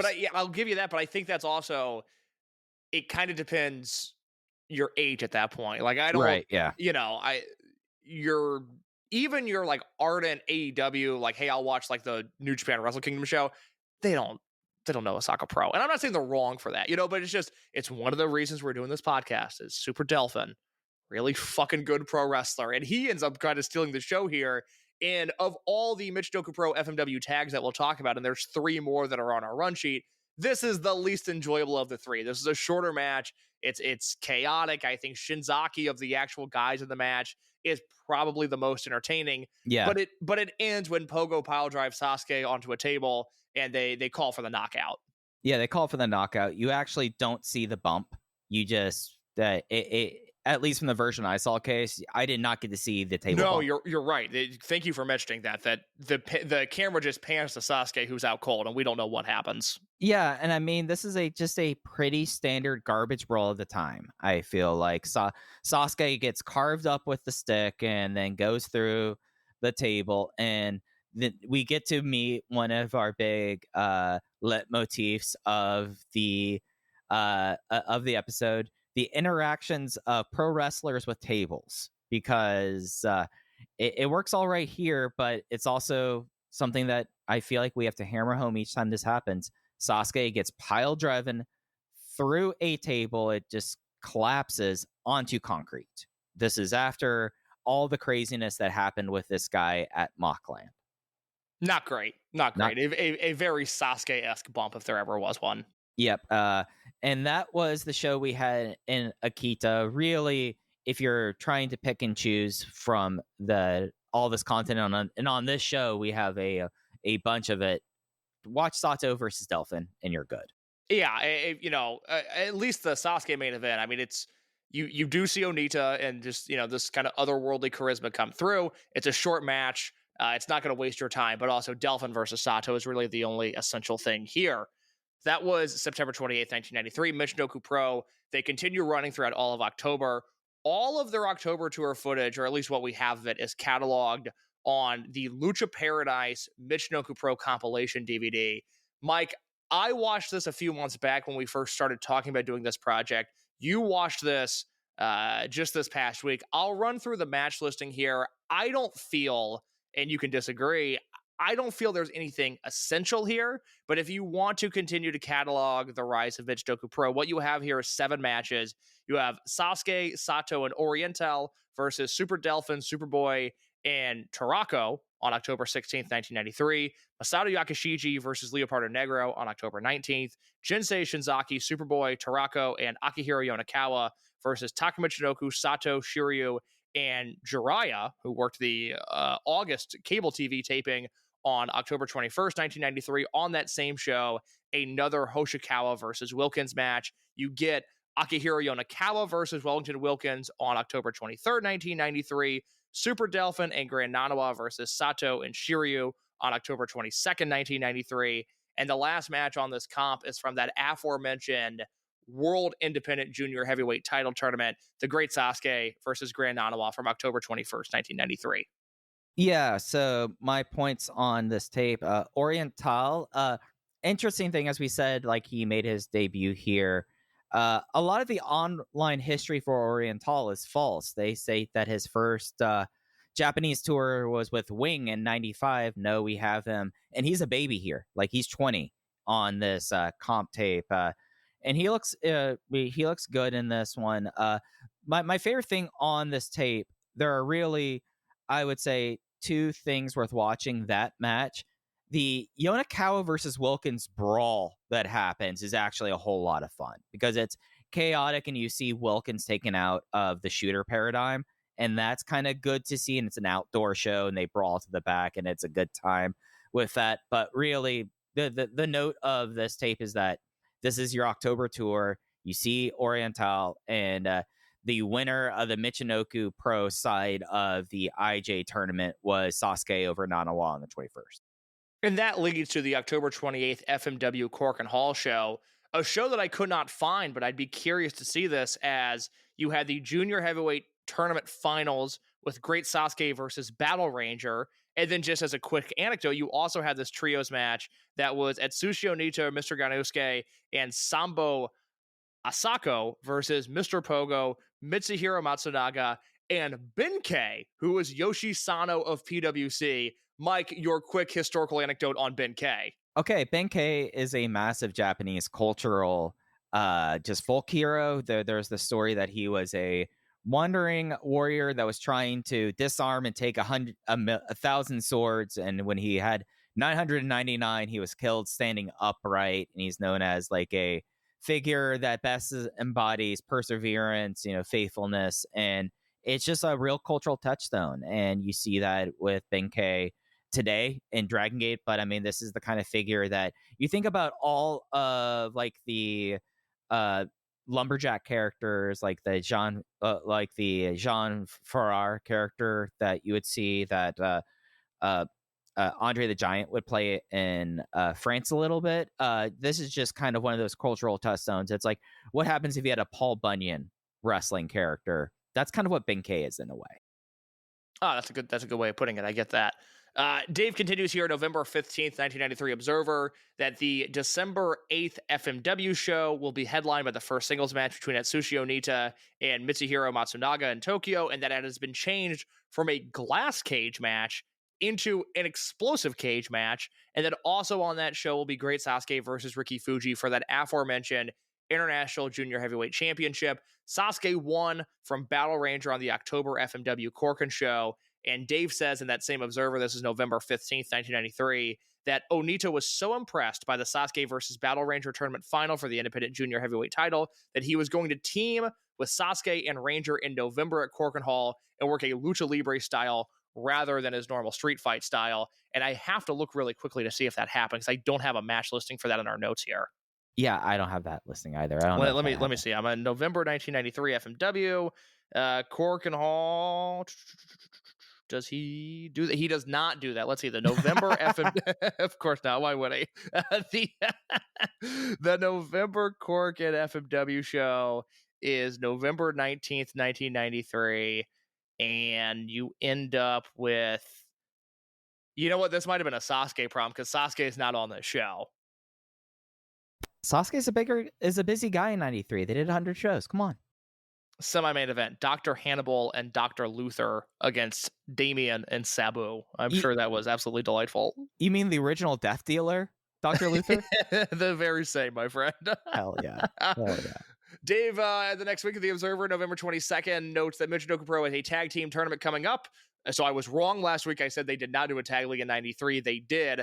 This one lasts from November 30th through December 9th with Sasuke and Taka Michinoku, Delphin and a surprise partner, Sato and Shiryu, Grand Nanawa and Jinsei Shinzaki, Superboy and Crazy Boy, and Terry Boy and Jerry Lynn as your wrestlers here in the 1993 Michinoku Pro Tag Team Tournament. Sadly, we do not see any of this, and that is a real bummer, because I really enjoy, historically, these Michinoku Pro Tag Leagues. Delphin's mystery partner would be Predator, who we'll talk about here in just a second, because Dave also notes that in exchange for Michinoku Pro wrestlers appearing on the FMW show, this means throughout the entire year, that FMW wrestlers will work for Michinoku Pro on December 10th and December 11th. And these are the shows that we'll talk about here in just a moment.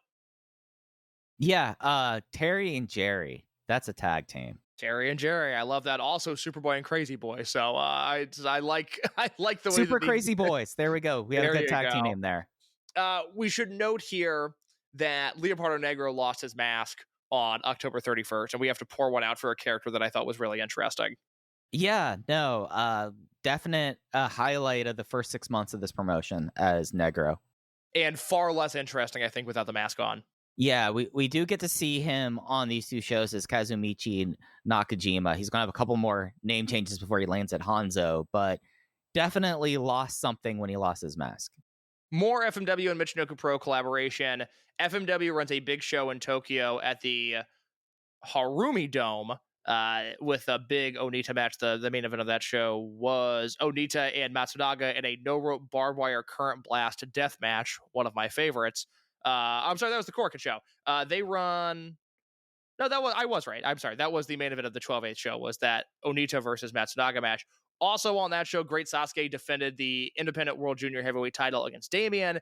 And then there was a 6-man tag with Battle Ranger, Sato, and Taka Michinoku against Grand Nanawa, Jinsei Shinzaki, and Super Delphin. I have never seen footage from this show. I would like to watch that trios match. Yeah, it's interesting to me that Delphin Core team a lot more as a trio outside of Michinoku Pro in 93 than as the Dolphin Core. Yeah, absolutely. At least with the footage we have. Yeah, because I would, I said that last week. I would really like a string of Delphin, Shinzaki, and Nanawa trios matches. And we just don't have them, which I think hurts their historical relevancy to some degree. I have 2 more notes here, both anecdotal, before we get to this December 10th and December 11th reviews. One of these comes from the November 22nd, 1993 Observer.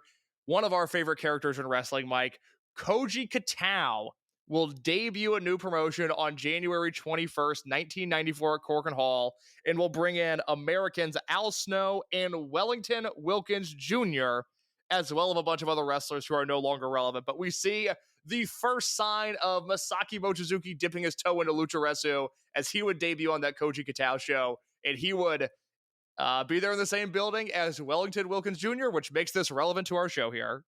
Yeah, it does not have the Tasmaniac listed here, Dave. Come on.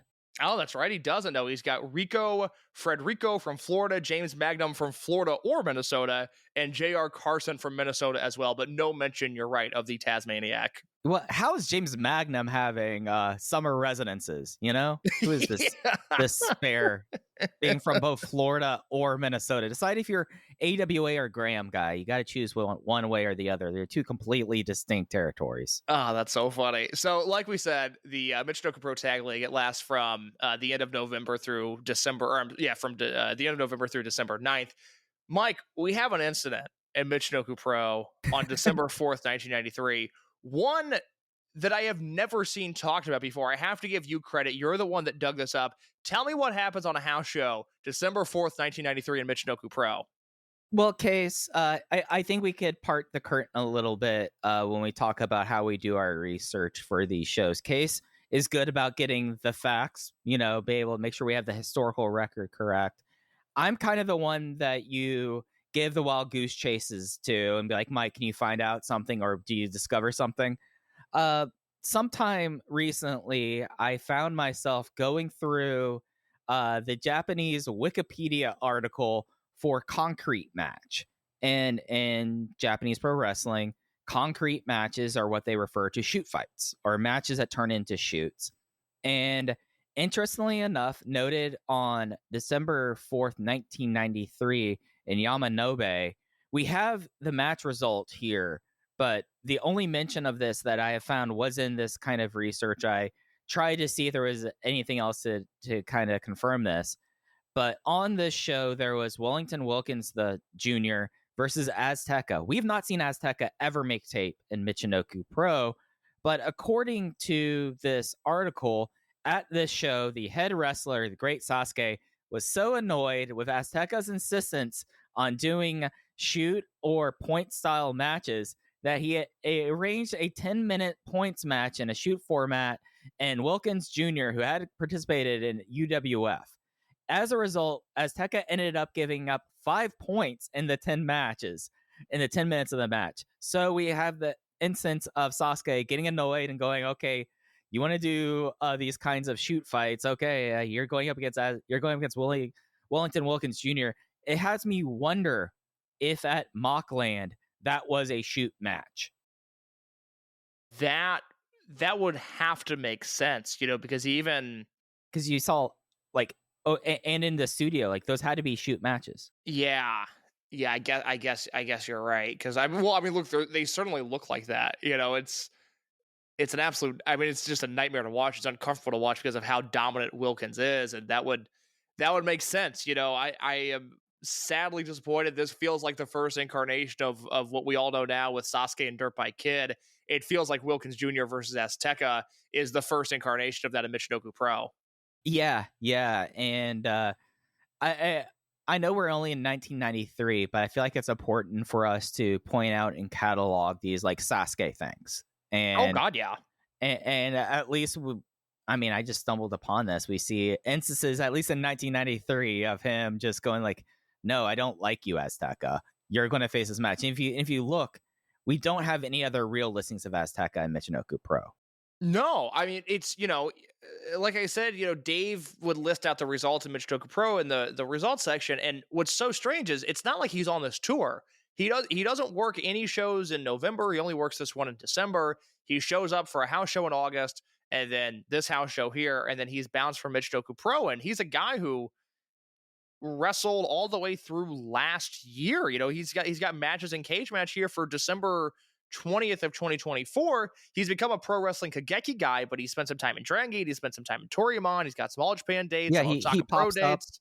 Up like in a lot of places. I think he's probably a regional promoter at a certain point. That would certainly make sense. It may be in the Hakata area because I feel like I'm seeing a bunch of listings for him here in Hakata Star Lanes. I got to look to see. He might. I got to look to see if he's based in Fukuoka. Okay, there you go. He might have made some Toryumon TV. Some of these matches look a little familiar now, so I gotta look for that. But look, it's the last time we'll see Azteca's name in Michinoku Pro to this day. Again, Osaka Pro, Dragon Gate, Toryumon, Pro Wrestling Kageki's, loosely the same vibe. Never worked in Michinoku Pro again. Yeah, but apparently, allegedly, it wasn't a shoot match, and that was it for him. He works Michinoku Pro before that. The only other time he works Michinoku Pro is in the middle of August. I know, it's bizarre. It's really quite strange. I wonder if something happened on that show that led to Sasuke getting his revenge a few months later. So unknown there. They finish out December. The tag league, like I said, that ends on December 9th. It's very, very weird. Sato and Shiryu end up winning that tournament with 8 points. They beat out Sasuke and Taka Michinoku, who finished with 7. They won the final match of the tournament. They headlined that show on the 9th. It's Sasuke and Taka against Delphin and Predator, but that seemingly had no result on the finals of the tournament, which ended up by points being Sato and Shiryu. But that takes us, Mike, to December 10th, 1993. And we haven't talked about this. Maybe you disagree. We haven't talked about this. But to me, far and away, the highlight of Michinoku Pro's first year, December 10th, 1993. Yeah, I think this is easily it ends up being their most complete show. Worth noting before we get into 12-10, 12-9 case, Ichinoseki, you know whose hometown that is? I do not. Yamato. Oh, look at that. And given maybe have like a junior high Yamato going into this match, I would not be surprised about that. But this show is referred to by Michinoku Pro as the first Tohoku Revolutionary War. The first night is in Marioka.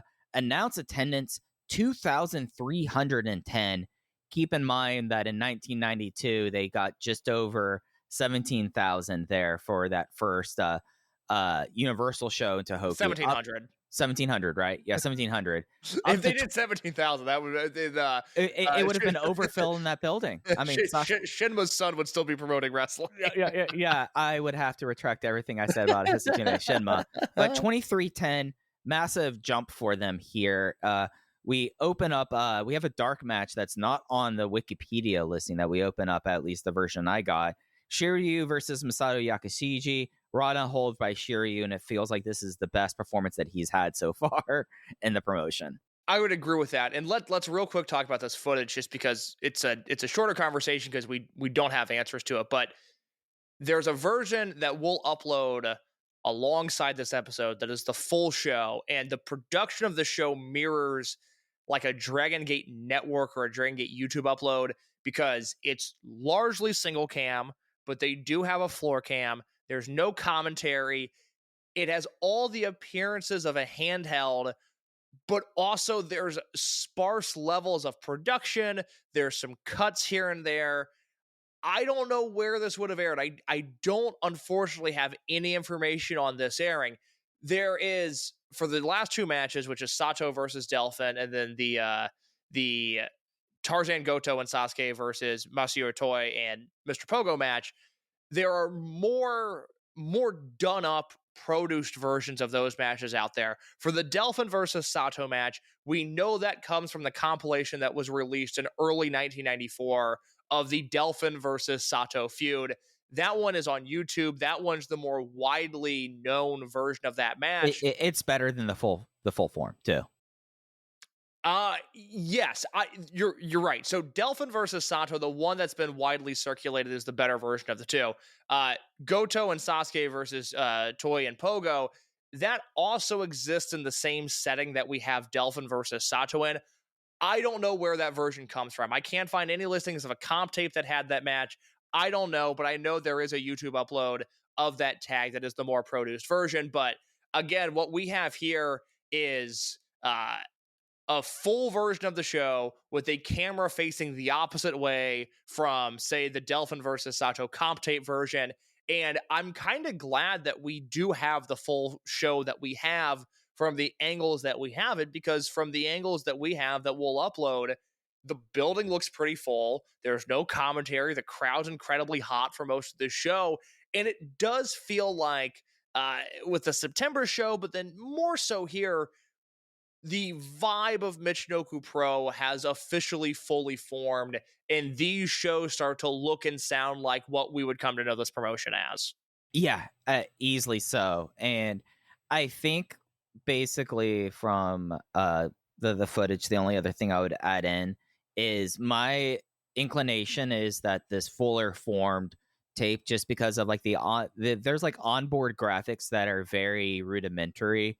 It makes me feel like it was a locally done thing, which lends to the idea that they've been linked up with Iwate Broadcasting since the jump. So that's kind of where my inclination is. And also, just for a frame of reference, JCTV is now Gaora going forward. Yeah. So y'all have that in 93 and 94, and we get to see their fun Gaora ads that they had. But the Shiryu versus Yakashiji match, smoother for both. Shiryu's really getting kind of settled, but his little improvement is drastically different than the one we see from Yakashiji. He feels a lot more complete in December than he was in August. I would agree with that. Yes, that is my take as well. Then we had Wellington Wilkins Jr. versus Nahiro Hoshikawa. Wilkins wins with a seated armbar. It was very over, and we get to see the tombstone flip out bit that they would run to death the next night. Yeah, I could do without these matches. Yep. Grand Nanawa versus Kazumichi Nakajima. Of course, this is the former Black Nepardo. Nakajima wins with a Liger Bomb flipping through to a jackknife. And I thought that this was a fun performance from now unmasked Leopardo Negro. Yeah, I was starting to think during this match, I think maybe the reason we like him so much is that he specifically feels like he could walk into 2025 Dragon Gate and fit in. There's, for whatever reason, this is something that I'll want to investigate as the series goes along, the fundamental differences between a Michinoku Pro wrestler and a Dragon Gate Pro wrestler. And there is something about Leopardo Negro, who here becomes Kazumichi Nakajima, that feels a little bit modern day Dragon Gate to me. Yeah, and I think also he has like that full bodysuit that we've seen a couple guys wear in Dragon Gate too. It's a zero of a look in a promotion that you have characters like Nanawa and Delphin, but it does kind of lend to a little bit more of a modern sensibility. I like Nakajima a lot. I thought this match was fun. Yeah, I had this as my second highest rated match on the show, tied for second highest. Oh, interesting. Okay, I do not. All right. Next match, Damian and Jinsei Shinzaki defeat Predator and Yone Genjin with Mr. Toyota. Notable that Toyota had his charges on opposite sides of the ring in this matchup. Damian, of course, is Damian 666 and his like 1990s face paint. In case I have not been able to find out who this Predator person is. No, I don't know either. I know that this is the only time we see Predator. This was an FMW wrestler who does December 10th and December 11th in Michinoku Pro. And I know I'm probably good on Predator going forward. Yeah, it makes me wonder if this was a situation where, of course, Crazy Boy was wrestling under a different name in FMW. Looking at the other names, could this have been a Rey Mysterio Sr. in the costume? Because that's where my mind kind of went to, given how Dave listed those luchadors coming in. You know what? Let me look at a photo of Rey Mysterio Sr. here. I'm just spitballing. You know what, Mike? You might be right. That's a great call. I'll ask on this. I'll ask somebody. I have a couple of people that I might be able to shake some trees and coming out of the woodwork for things like this. But looking at this, because Bull Raider in FNW is Rey Mysterio Sr. Yeah, this could they have the same kind of barrel chest. Yeah, I'm trying to see who the American. Okay, Crazy Boy was the American in FNW. Mm-hmm. So, but Rey Mysterio Sr., who was a Bull Raider. So maybe that I'm just guessing and trying to go like to like there. Every search I did of this, I looked at Lucha Wiki and search Predator, and you get Sylvester Turkai. So I'll see if we could discover this down the road. But my inclination is maybe it's Rey Mysterio Sr. You might be right about that. That's a good call. And the match itself, I mean, Genji and Shinzaki are kind of being on opposite sides is kind of the notable thing. Shinzaki did probably his most impressive praying headbutt for the finish that we've seen so far with him. I will say, and this becomes more relevant on the December 11th show, but I'm enjoying Shinzaki in 1993 far more than I thought I would, because he's never been a wrestler that I've particularly cared for. I'm more just agnostic towards Shinzaki. I don't think he's atrocious, but he's also never been the Michinoku wrestler that's jumped out to me. Sure. But in 93, he's far more mobile than I think he even is by the end of the decade, and that certainly helps. But I really like him now. Yeah, and especially with the way that he's portrayed the Pilgrim character and how really everyone has sold for it. It's really helped his aura. So even in a match where you have someone like Yone Genjin or this Predator, he doesn't lose anything. And I feel like that's kind of an important thing to note. Next, we had our 6-man tag, kind of a babyface versus luchador looking one, where you have Battle Ranger from FNW, Taka Michinoku, and Terry Boy defeating Crazy Boy, Superboy, and Ricky Fuji when Taka Michinoku had Crazy in a German suplex hold. In case Taka is actually starting to improve now.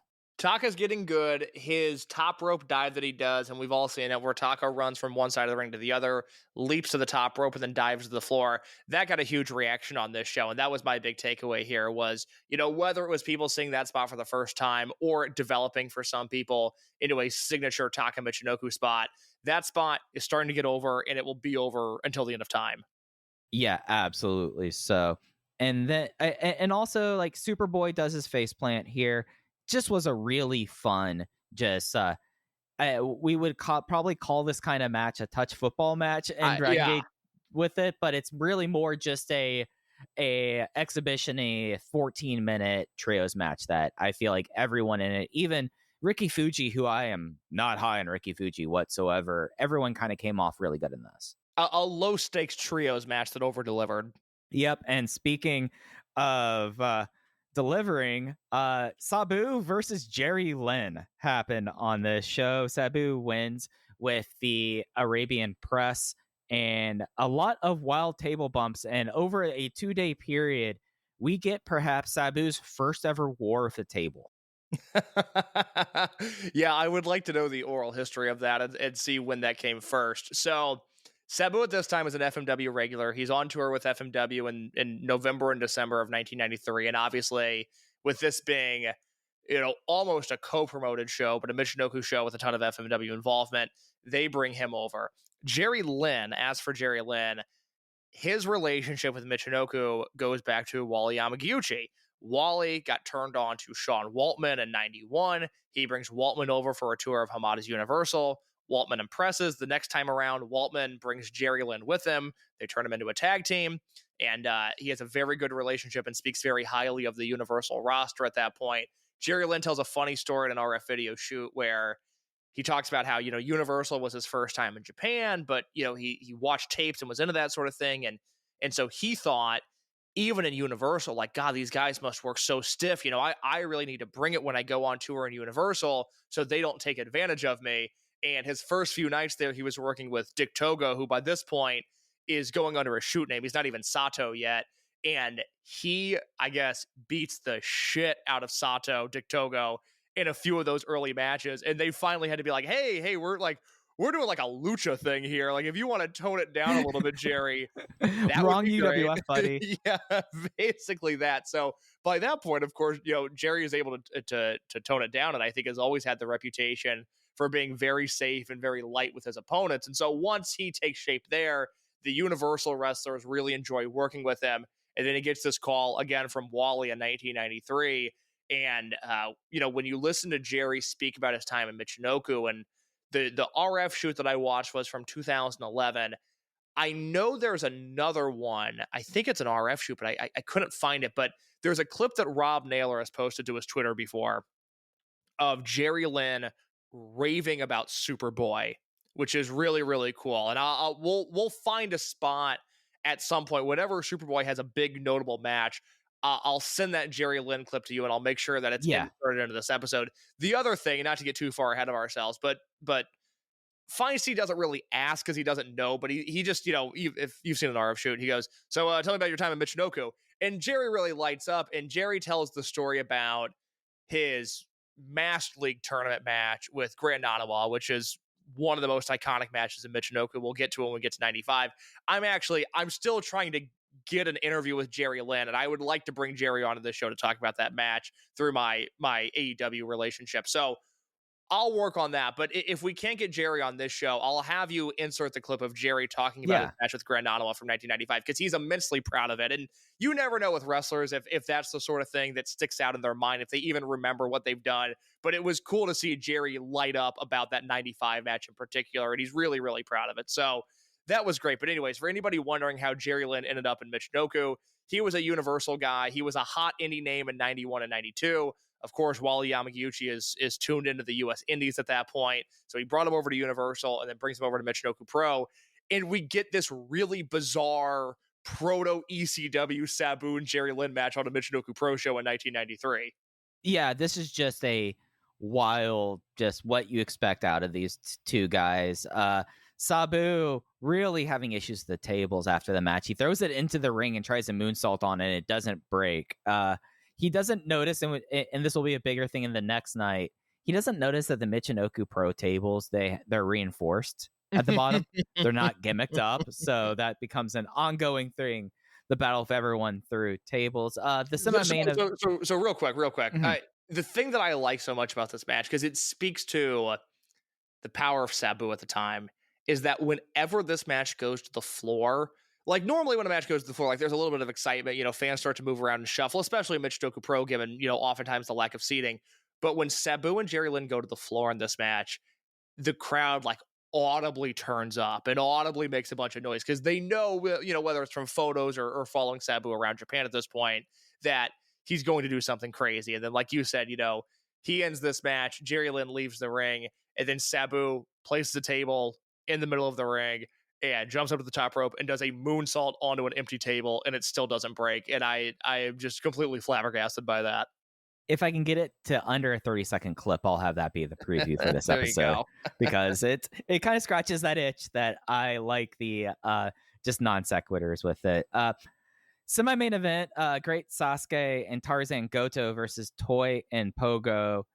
This time, it's the Manjigatame on Sasuke getting the win in this match. He's able to, I think it was on Toy, getting the win with this one. A very spirited brawl, but this is really kind of where you see Sasuke put his body on the line a lot during this match, and it did kind of feel like everyone was trying to, brawl and stake Sasuke.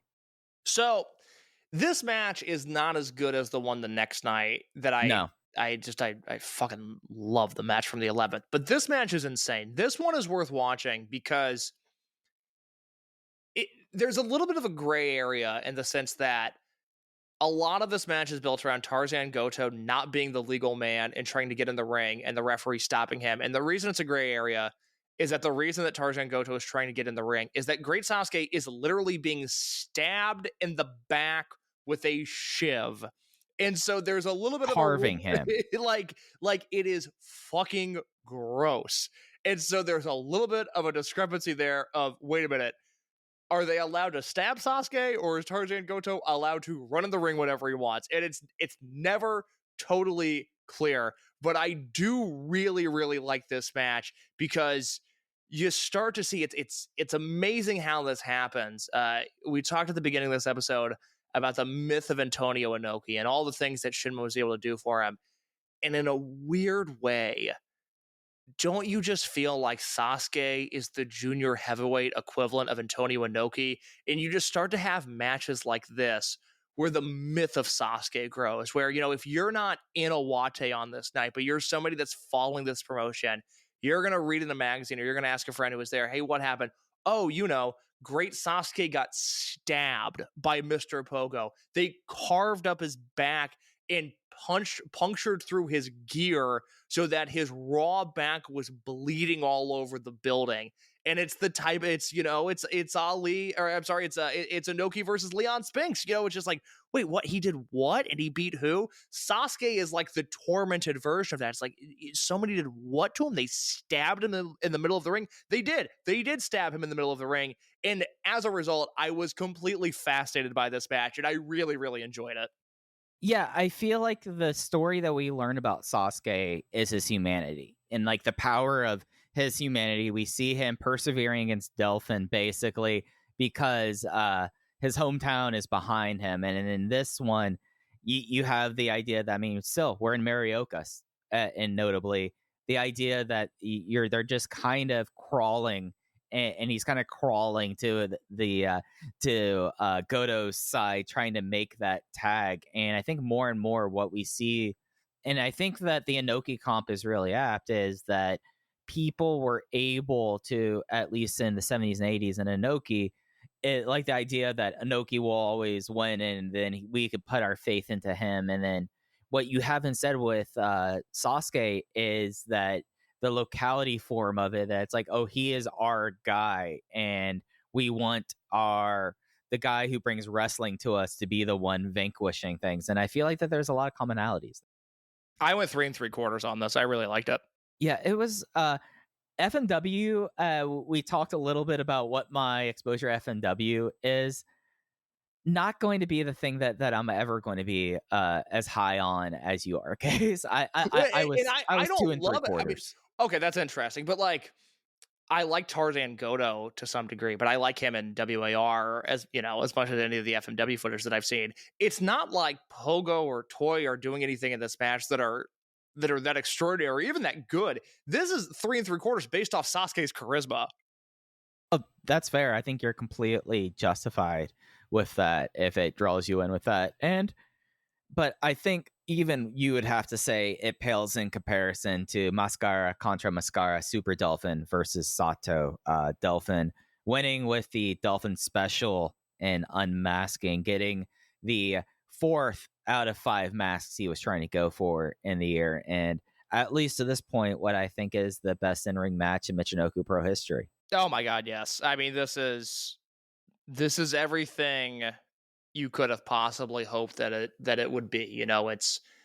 It's a better version of the lucha that Sato and Delphin displayed in September. It's a more intense version of that match. It's a longer version that feels justifiably longer. The finishing stretch is absolutely incredible. The body control of Sato is otherworldly. The heel charisma of Delphin is absolutely outstanding. This is such a level above anything else that's been done in Michinoku Pro up to this point. And the question here really becomes, we joke about things like, when does Shiryu become a good wrestler? And, as we go along investigating the differences between, say, a Michinoku Pro Trios match and a Toriyama and a Dragon Gate Trios match, one of the other things to look for is, as we exit 1993, I think really from December of 93 onwards, Dick Togo is the best wrestler on this promotion. Now, he leaves in January of 98. We don't see him for the final 2 years that we hypothetically are going to cover. Let's realistically say we might get to 2000. But when you look at Michinoku Pro top down, bird's eye view, to me, the best wrestler in the history of the promotion was Dick Togo. And I'm very, very curious to see if anybody in all the footage we watch is going to be able to beat him. But despite not really being featured in 1993 and leaving at the start of 1998, I just don't think anybody has the catalog that this guy does. I'll be curious to see if I'm wrong or not. But Mike, by the end of '93, he's so obviously the best wrestler on this promotion. Yeah, and where you had, and I think you really contrast it with the feud of Sasuke versus the feud with Togo. The whole idea of Super Delphin as a heel is so consistent that you can kind of compare the feuds. And the thing with Sato that I think you have that you don't have with Sasuke, because Sasuke is so much with the charismatic pull with the audience, and all based on Tohoku and being in his hometown and all that entails. With Sato, what you have instead is kind of this unflappable baby face. Whereas we talked about Sasuke being profoundly human, what you have with Sato is instead the idea of perfection as a baby face, where one baby face, it was, Delphin is able to get under his skin because he's defending the rights of his people, and he's willing to put his mask on his line to defend his hometown. With Sato, instead, you have the idea that Sato, throughout what we get to see of him, he is not necessarily a cookie cutter babyface, but he more is leaning towards like your traditional Olympio or Technico style. And with that, I think you get to have a lot more of a classical match, whereas in Mockland, you have all the trappings of what make kind of Sasuke, and the environment is part of that. Instead here, there's a incredibly brutal Senton Atomico bump that happens towards the end, but it's not is Sasuke going to persevere through this? Is he going to be able to get through it? With Sato, instead, it's like, we know this guy has Delphin's number somehow. Is he going to be the one to kind of end the reign of terror? And I think that having these two kind of feuds go after each other and these kind of matches be in a period of 5 months, you get to see kind of a wide breadth of the Rudo that Delphin is, because he's the same guy in both matches, but you get two completely different experiences. I think that's a very astute point. I think this match really hits a certain level. We've seen throughout the course of 1993, Delphin goes for that. It's his finisher. It's kind of this twisty roll up that he does. The Dolphin clutch. Yeah. Sato's able to counter that and roll through into a small package. And once that happens, because that's been doomed for everybody else on the roster, once that happens, it is just bomb after bomb after bomb. It's the sentons, it's the finishing German suplex that Delphin hits. It's just all these things that are utterly incredible. And so, this is a 4 1/4 star match for me. And same, yeah, it's so easily the best thing that we've seen in Michinoku Pro up to this point. Yeah, and gosh, the Dolphin special German suplex is worth kind of spelling out here, since now we kind of get to see one of the secret weapons. This is a German suplex that Delphin rotates through and ends in a prawn hold. So it feels like that from where we got to see the Special Zero, the rope slung German suplex in the studio. Now we have seen that if you get past the clutch and if you're able to change it into something, Delphin is now having to reach into a deeper kind of bag of tools. And we'll get to see Delphin's toolkit as progress during this feud, and then the sequel feud that happens after that. Yeah, very much so.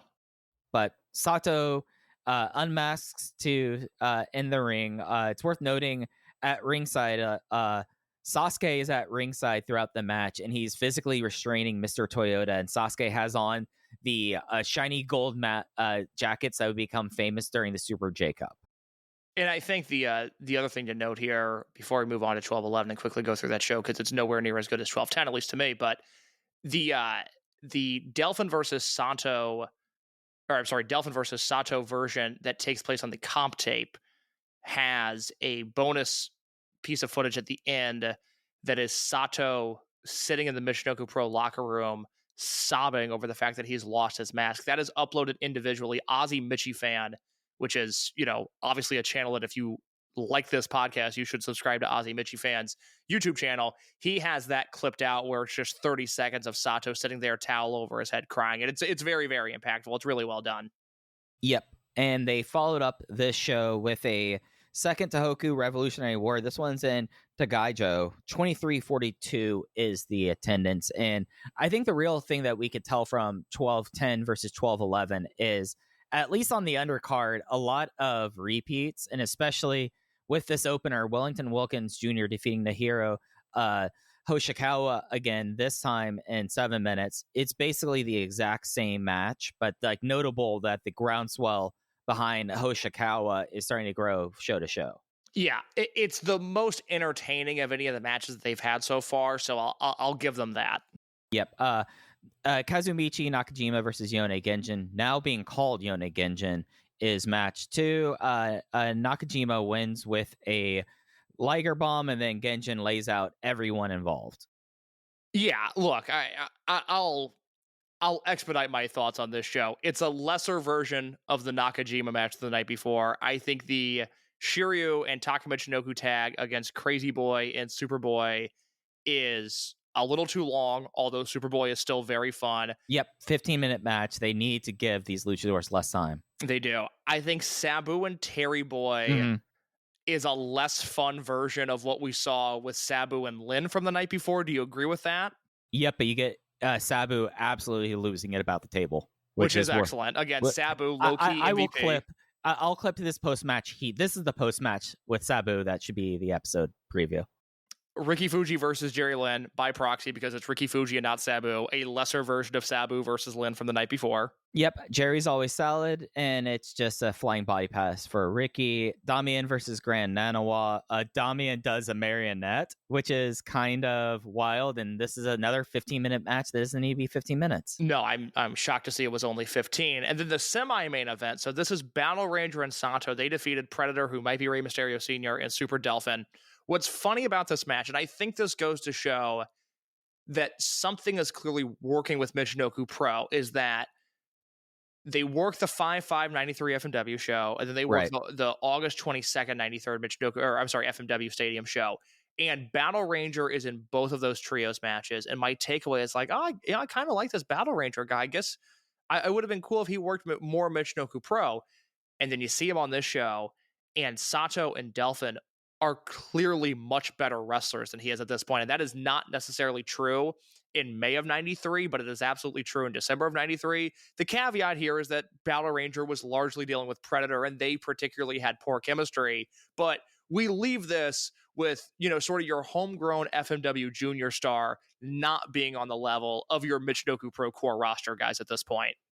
Yeah, and Sato gets his groove back in this. He gets a Rana hold on Predator to win, and it's just kind of okay work with it. I mean, Ranger, really, you have to, it does seem to be the more people from Michinoku Pro are in his matches, the better he is, but he does stick out in that regard. And in case we got, at least at this point, the craziest brawl in the Michinoku Pro history, Jinsei Senzaki joins up this time with Masaru Toi, Mr. Pogo, versus Atsushi Oniya, Tarzan Goto, and the great Sasuke. It's a praying powerbomb on Sasuke, getting the win for Shinzaki here. And really, I think the stars of this match was the work that Shinzaki had with Onita throughout it. I thought that was just such a fun change of pace, and really showed his ability to get in with the garbage brawling that kind of epitomized this style. There's a few things here that I liked. You're absolutely right. Shinzaki and Onita together, absolutely incredible. Shinzaki and Tarzan Goto. Goto throws so many chairs at him. That's the thing. So they start this match, and Shinzaki and Goto spill to the floor. Goto picks up a table as Shinzaki is running away from him, and Shinzaki turns around and whips a chair full speed at Goto's head. Tarzan Goto, unfazed, proceeds to run after him and throw a table at him, which is it is the perfect way to start a match like this. I thought their chemistry was great. Like you said, Shinzaki and Onita were great. And once again here, there are going to be Sasuke matches that we watch, big Sasuke matches, whether they be trios or singles matches, where I don't think he's going to have his A game. This was one of those nights where Sasuke had his A game, and I found him to be really enthralling in this match. Again, I think one of the early archetypes we can take away from 1993 Michinoku is that there's a little bit of Inokiism in Sasuke. There's a little bit of, we are going to make him the junior heavyweight version of Antonio Inoki, but we're going to do it with torment instead of outright success. And I think that really comes through here. I'll say it. It's funny you have that note about, me liking this FMW style way more than you do. I went 4 1/4 on this match. I think that, oh my God, I think this is such a compelling singles brawl. There's a point where they are just beating and beating on Sasuke, and they're waiting for the Onita hot tag, and the tension that is in the ring before Onita finally gets there is absolutely incredible. Then Onita comes in, his hot tag does not last long, but you hear this release of support when Onita finally gets in the ring. And all told, I mean, look, I am not somebody who necessarily considers myself to be a big brawl guy. I don't really have affinity for the history of FMW outside of just its raw historical importance. It's not a promotion that I've dug my heels in any way, or, I haven't done a ton of homework on it. But when they are implemented into the Michinoku Pro style and you see Sasuke and Shinzaki steal the show the way they do, I find that version of a Japanese walk-in brawl to be really quite compelling. And I thought everybody shined here, but in particular, it's the Michinoku Pro guys in front of the Japanese media who really do their thing. Yeah, and I feel like, at least for me, with the FMW brawl, I was 3 3/4 on this. This was clearly much better than the first night, I would say. And I think that adding in Onita and Shinzaki really kind of did that with it. I think that the Shinzaki worked so well, especially in 1993, with the chaos of these kinds of matches. And maybe it is having someone there who and it's a bad comp. He kind of comes off like 2006 Necro Butcher in these matches. No, I could see that. And to me, at least, as someone that death matches and like that is just never going to be like the most appealing wrestling to me, having some of those like magnetic figures, I feel like adds a lot to this. Masaru Toy I just have no use for. He seemed like he was in there because they had to had some mat wrestling, and he was the one that was designated to go grapple Sasuke for 3 minutes. I would agree with this, yes. But really kind of fun seeing the Onita and Sasuke chemistry with it. I think that's also the other aspect that we got to see in the show earlier from Akita. I felt like that their chemistry added something to these matches that, although I appreciate Tarzan Goto, and I feel like that he was working really strongly with the hot tags and all of that in the 12-10 match, Onita and having that chemistry with Shinzaki is the thing that kind of puts it over just me, not necessarily hand waving it, but actually actively getting into the match. Like, I was so much more enthralled by this match than the match the night before. I think that's fair. We'll put a bow on 1993 here. Mike, I'll save those observer notes we have at the end of this. I'll save that for the next episode because they tie in there as well. We'll end with this. One, Dave writes in the January 3rd, 1994 Observer that, these shows were successes, over 2,000 fans on both shows. And because of the FMW wrestlers, that the Japanese press followed, the wrestlers to Iwate, and they worked in front of a large contingent of Japanese media. This is also true. The last match we'll talk about here, we'll talk about it quick. December 26, 1993, FMW, Michinoku Pro, they run back this 6-man tag. It's the same guys, the same lineup, but they do it in a barbed wire trios match in Cork and Hall. And the things that are important to note in this match, I do not think this is as good as the Michinoku Pro match, but two things happen here that I think are important. One, Sasuke does the Sasuke special over the barbed wire ropes. And I'm sorry, but that is just incredibly cool. And I rewatched it a few different times. The other thing that happens, and this is why FMW is a promotion, and I don't say this as a knock, because this is not a thing that applies to every promotion during this point in time, but FMW is a style of wrestling and a type of promotion that works better in photographs than it does video. And I say that because in this match, in this barbed wire match, Jinsei Shinzaki does his rope walk into, sort of axe smash, the old school move that Undertaker would do. He does that on the barbed wire, and somebody in the YouTube comments on the upload of this video was nice enough to point out that photo of Shinzaki doing the rope walk on the barbed wire was used as a poster for weekly pro wrestling in Tokyo train stations throughout 1994.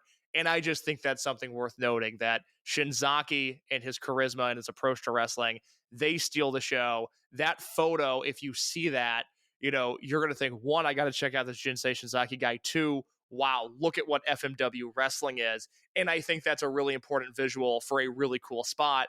A match that I think is fine, nowhere near as good as the December 11th match. But if you want to put a bow on the FMW Michinoku Pro relationship, because this is largely it outside of Onita versus Sasuke in 1994, it is this match, December 26, 1993 from FMW.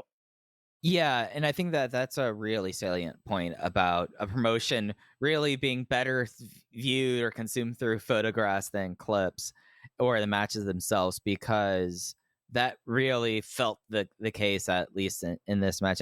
And you have moments in Sasuke getting tied up into the one side of the ring where the wire, and he gets essentially tied up into it for like minutes. And the real big takeaway you do get, though, is the Sasuke special and the prayer walk. And then other than that, it's just walk and brawl and barbed wire to me. Yep. No, I'm with you there. And I think notable here, because this is something that, at least with his character and how he's been protected, at least with the Michinoku Pro, the finish is Onita over Shinzaki. Shinzaki, who is not, at least from what I've seen, Case taken a single fall within a Michinoku Pro ring, loses in FMW. Yeah, I think you're right about that. Yeah, absolutely.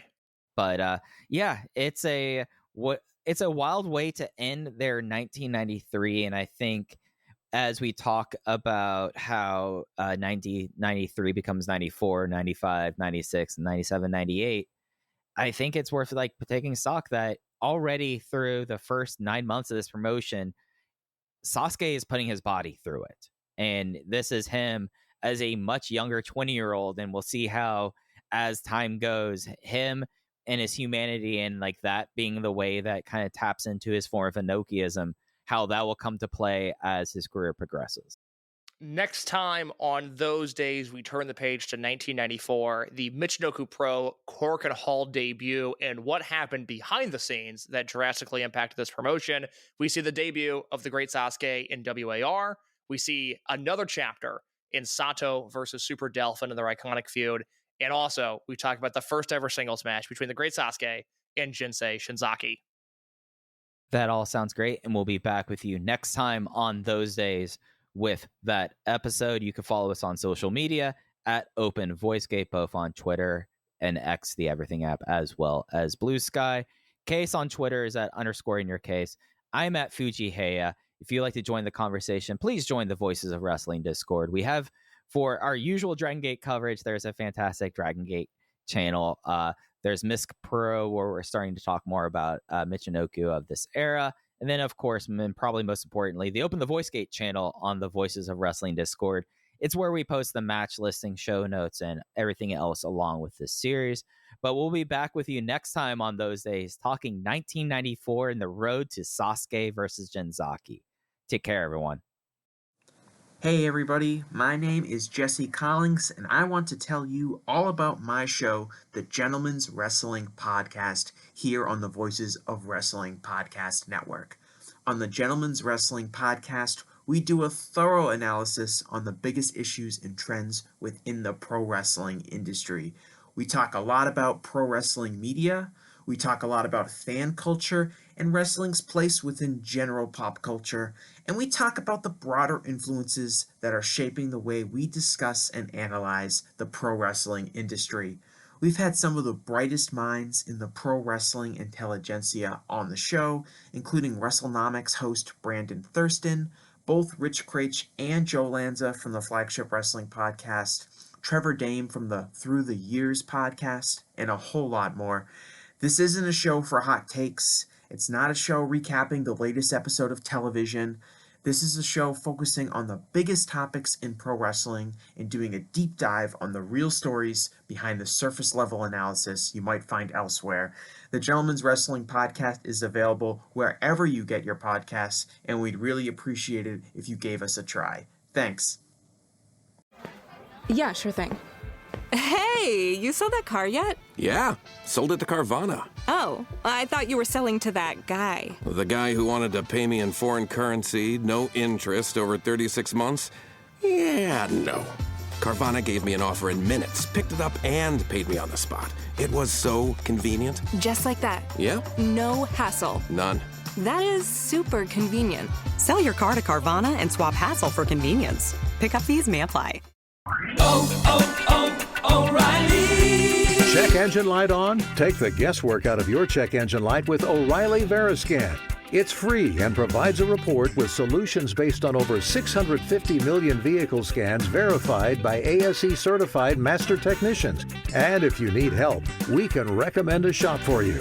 Ask for O'Reilly Veriscan today. O'Reilly Auto Parts.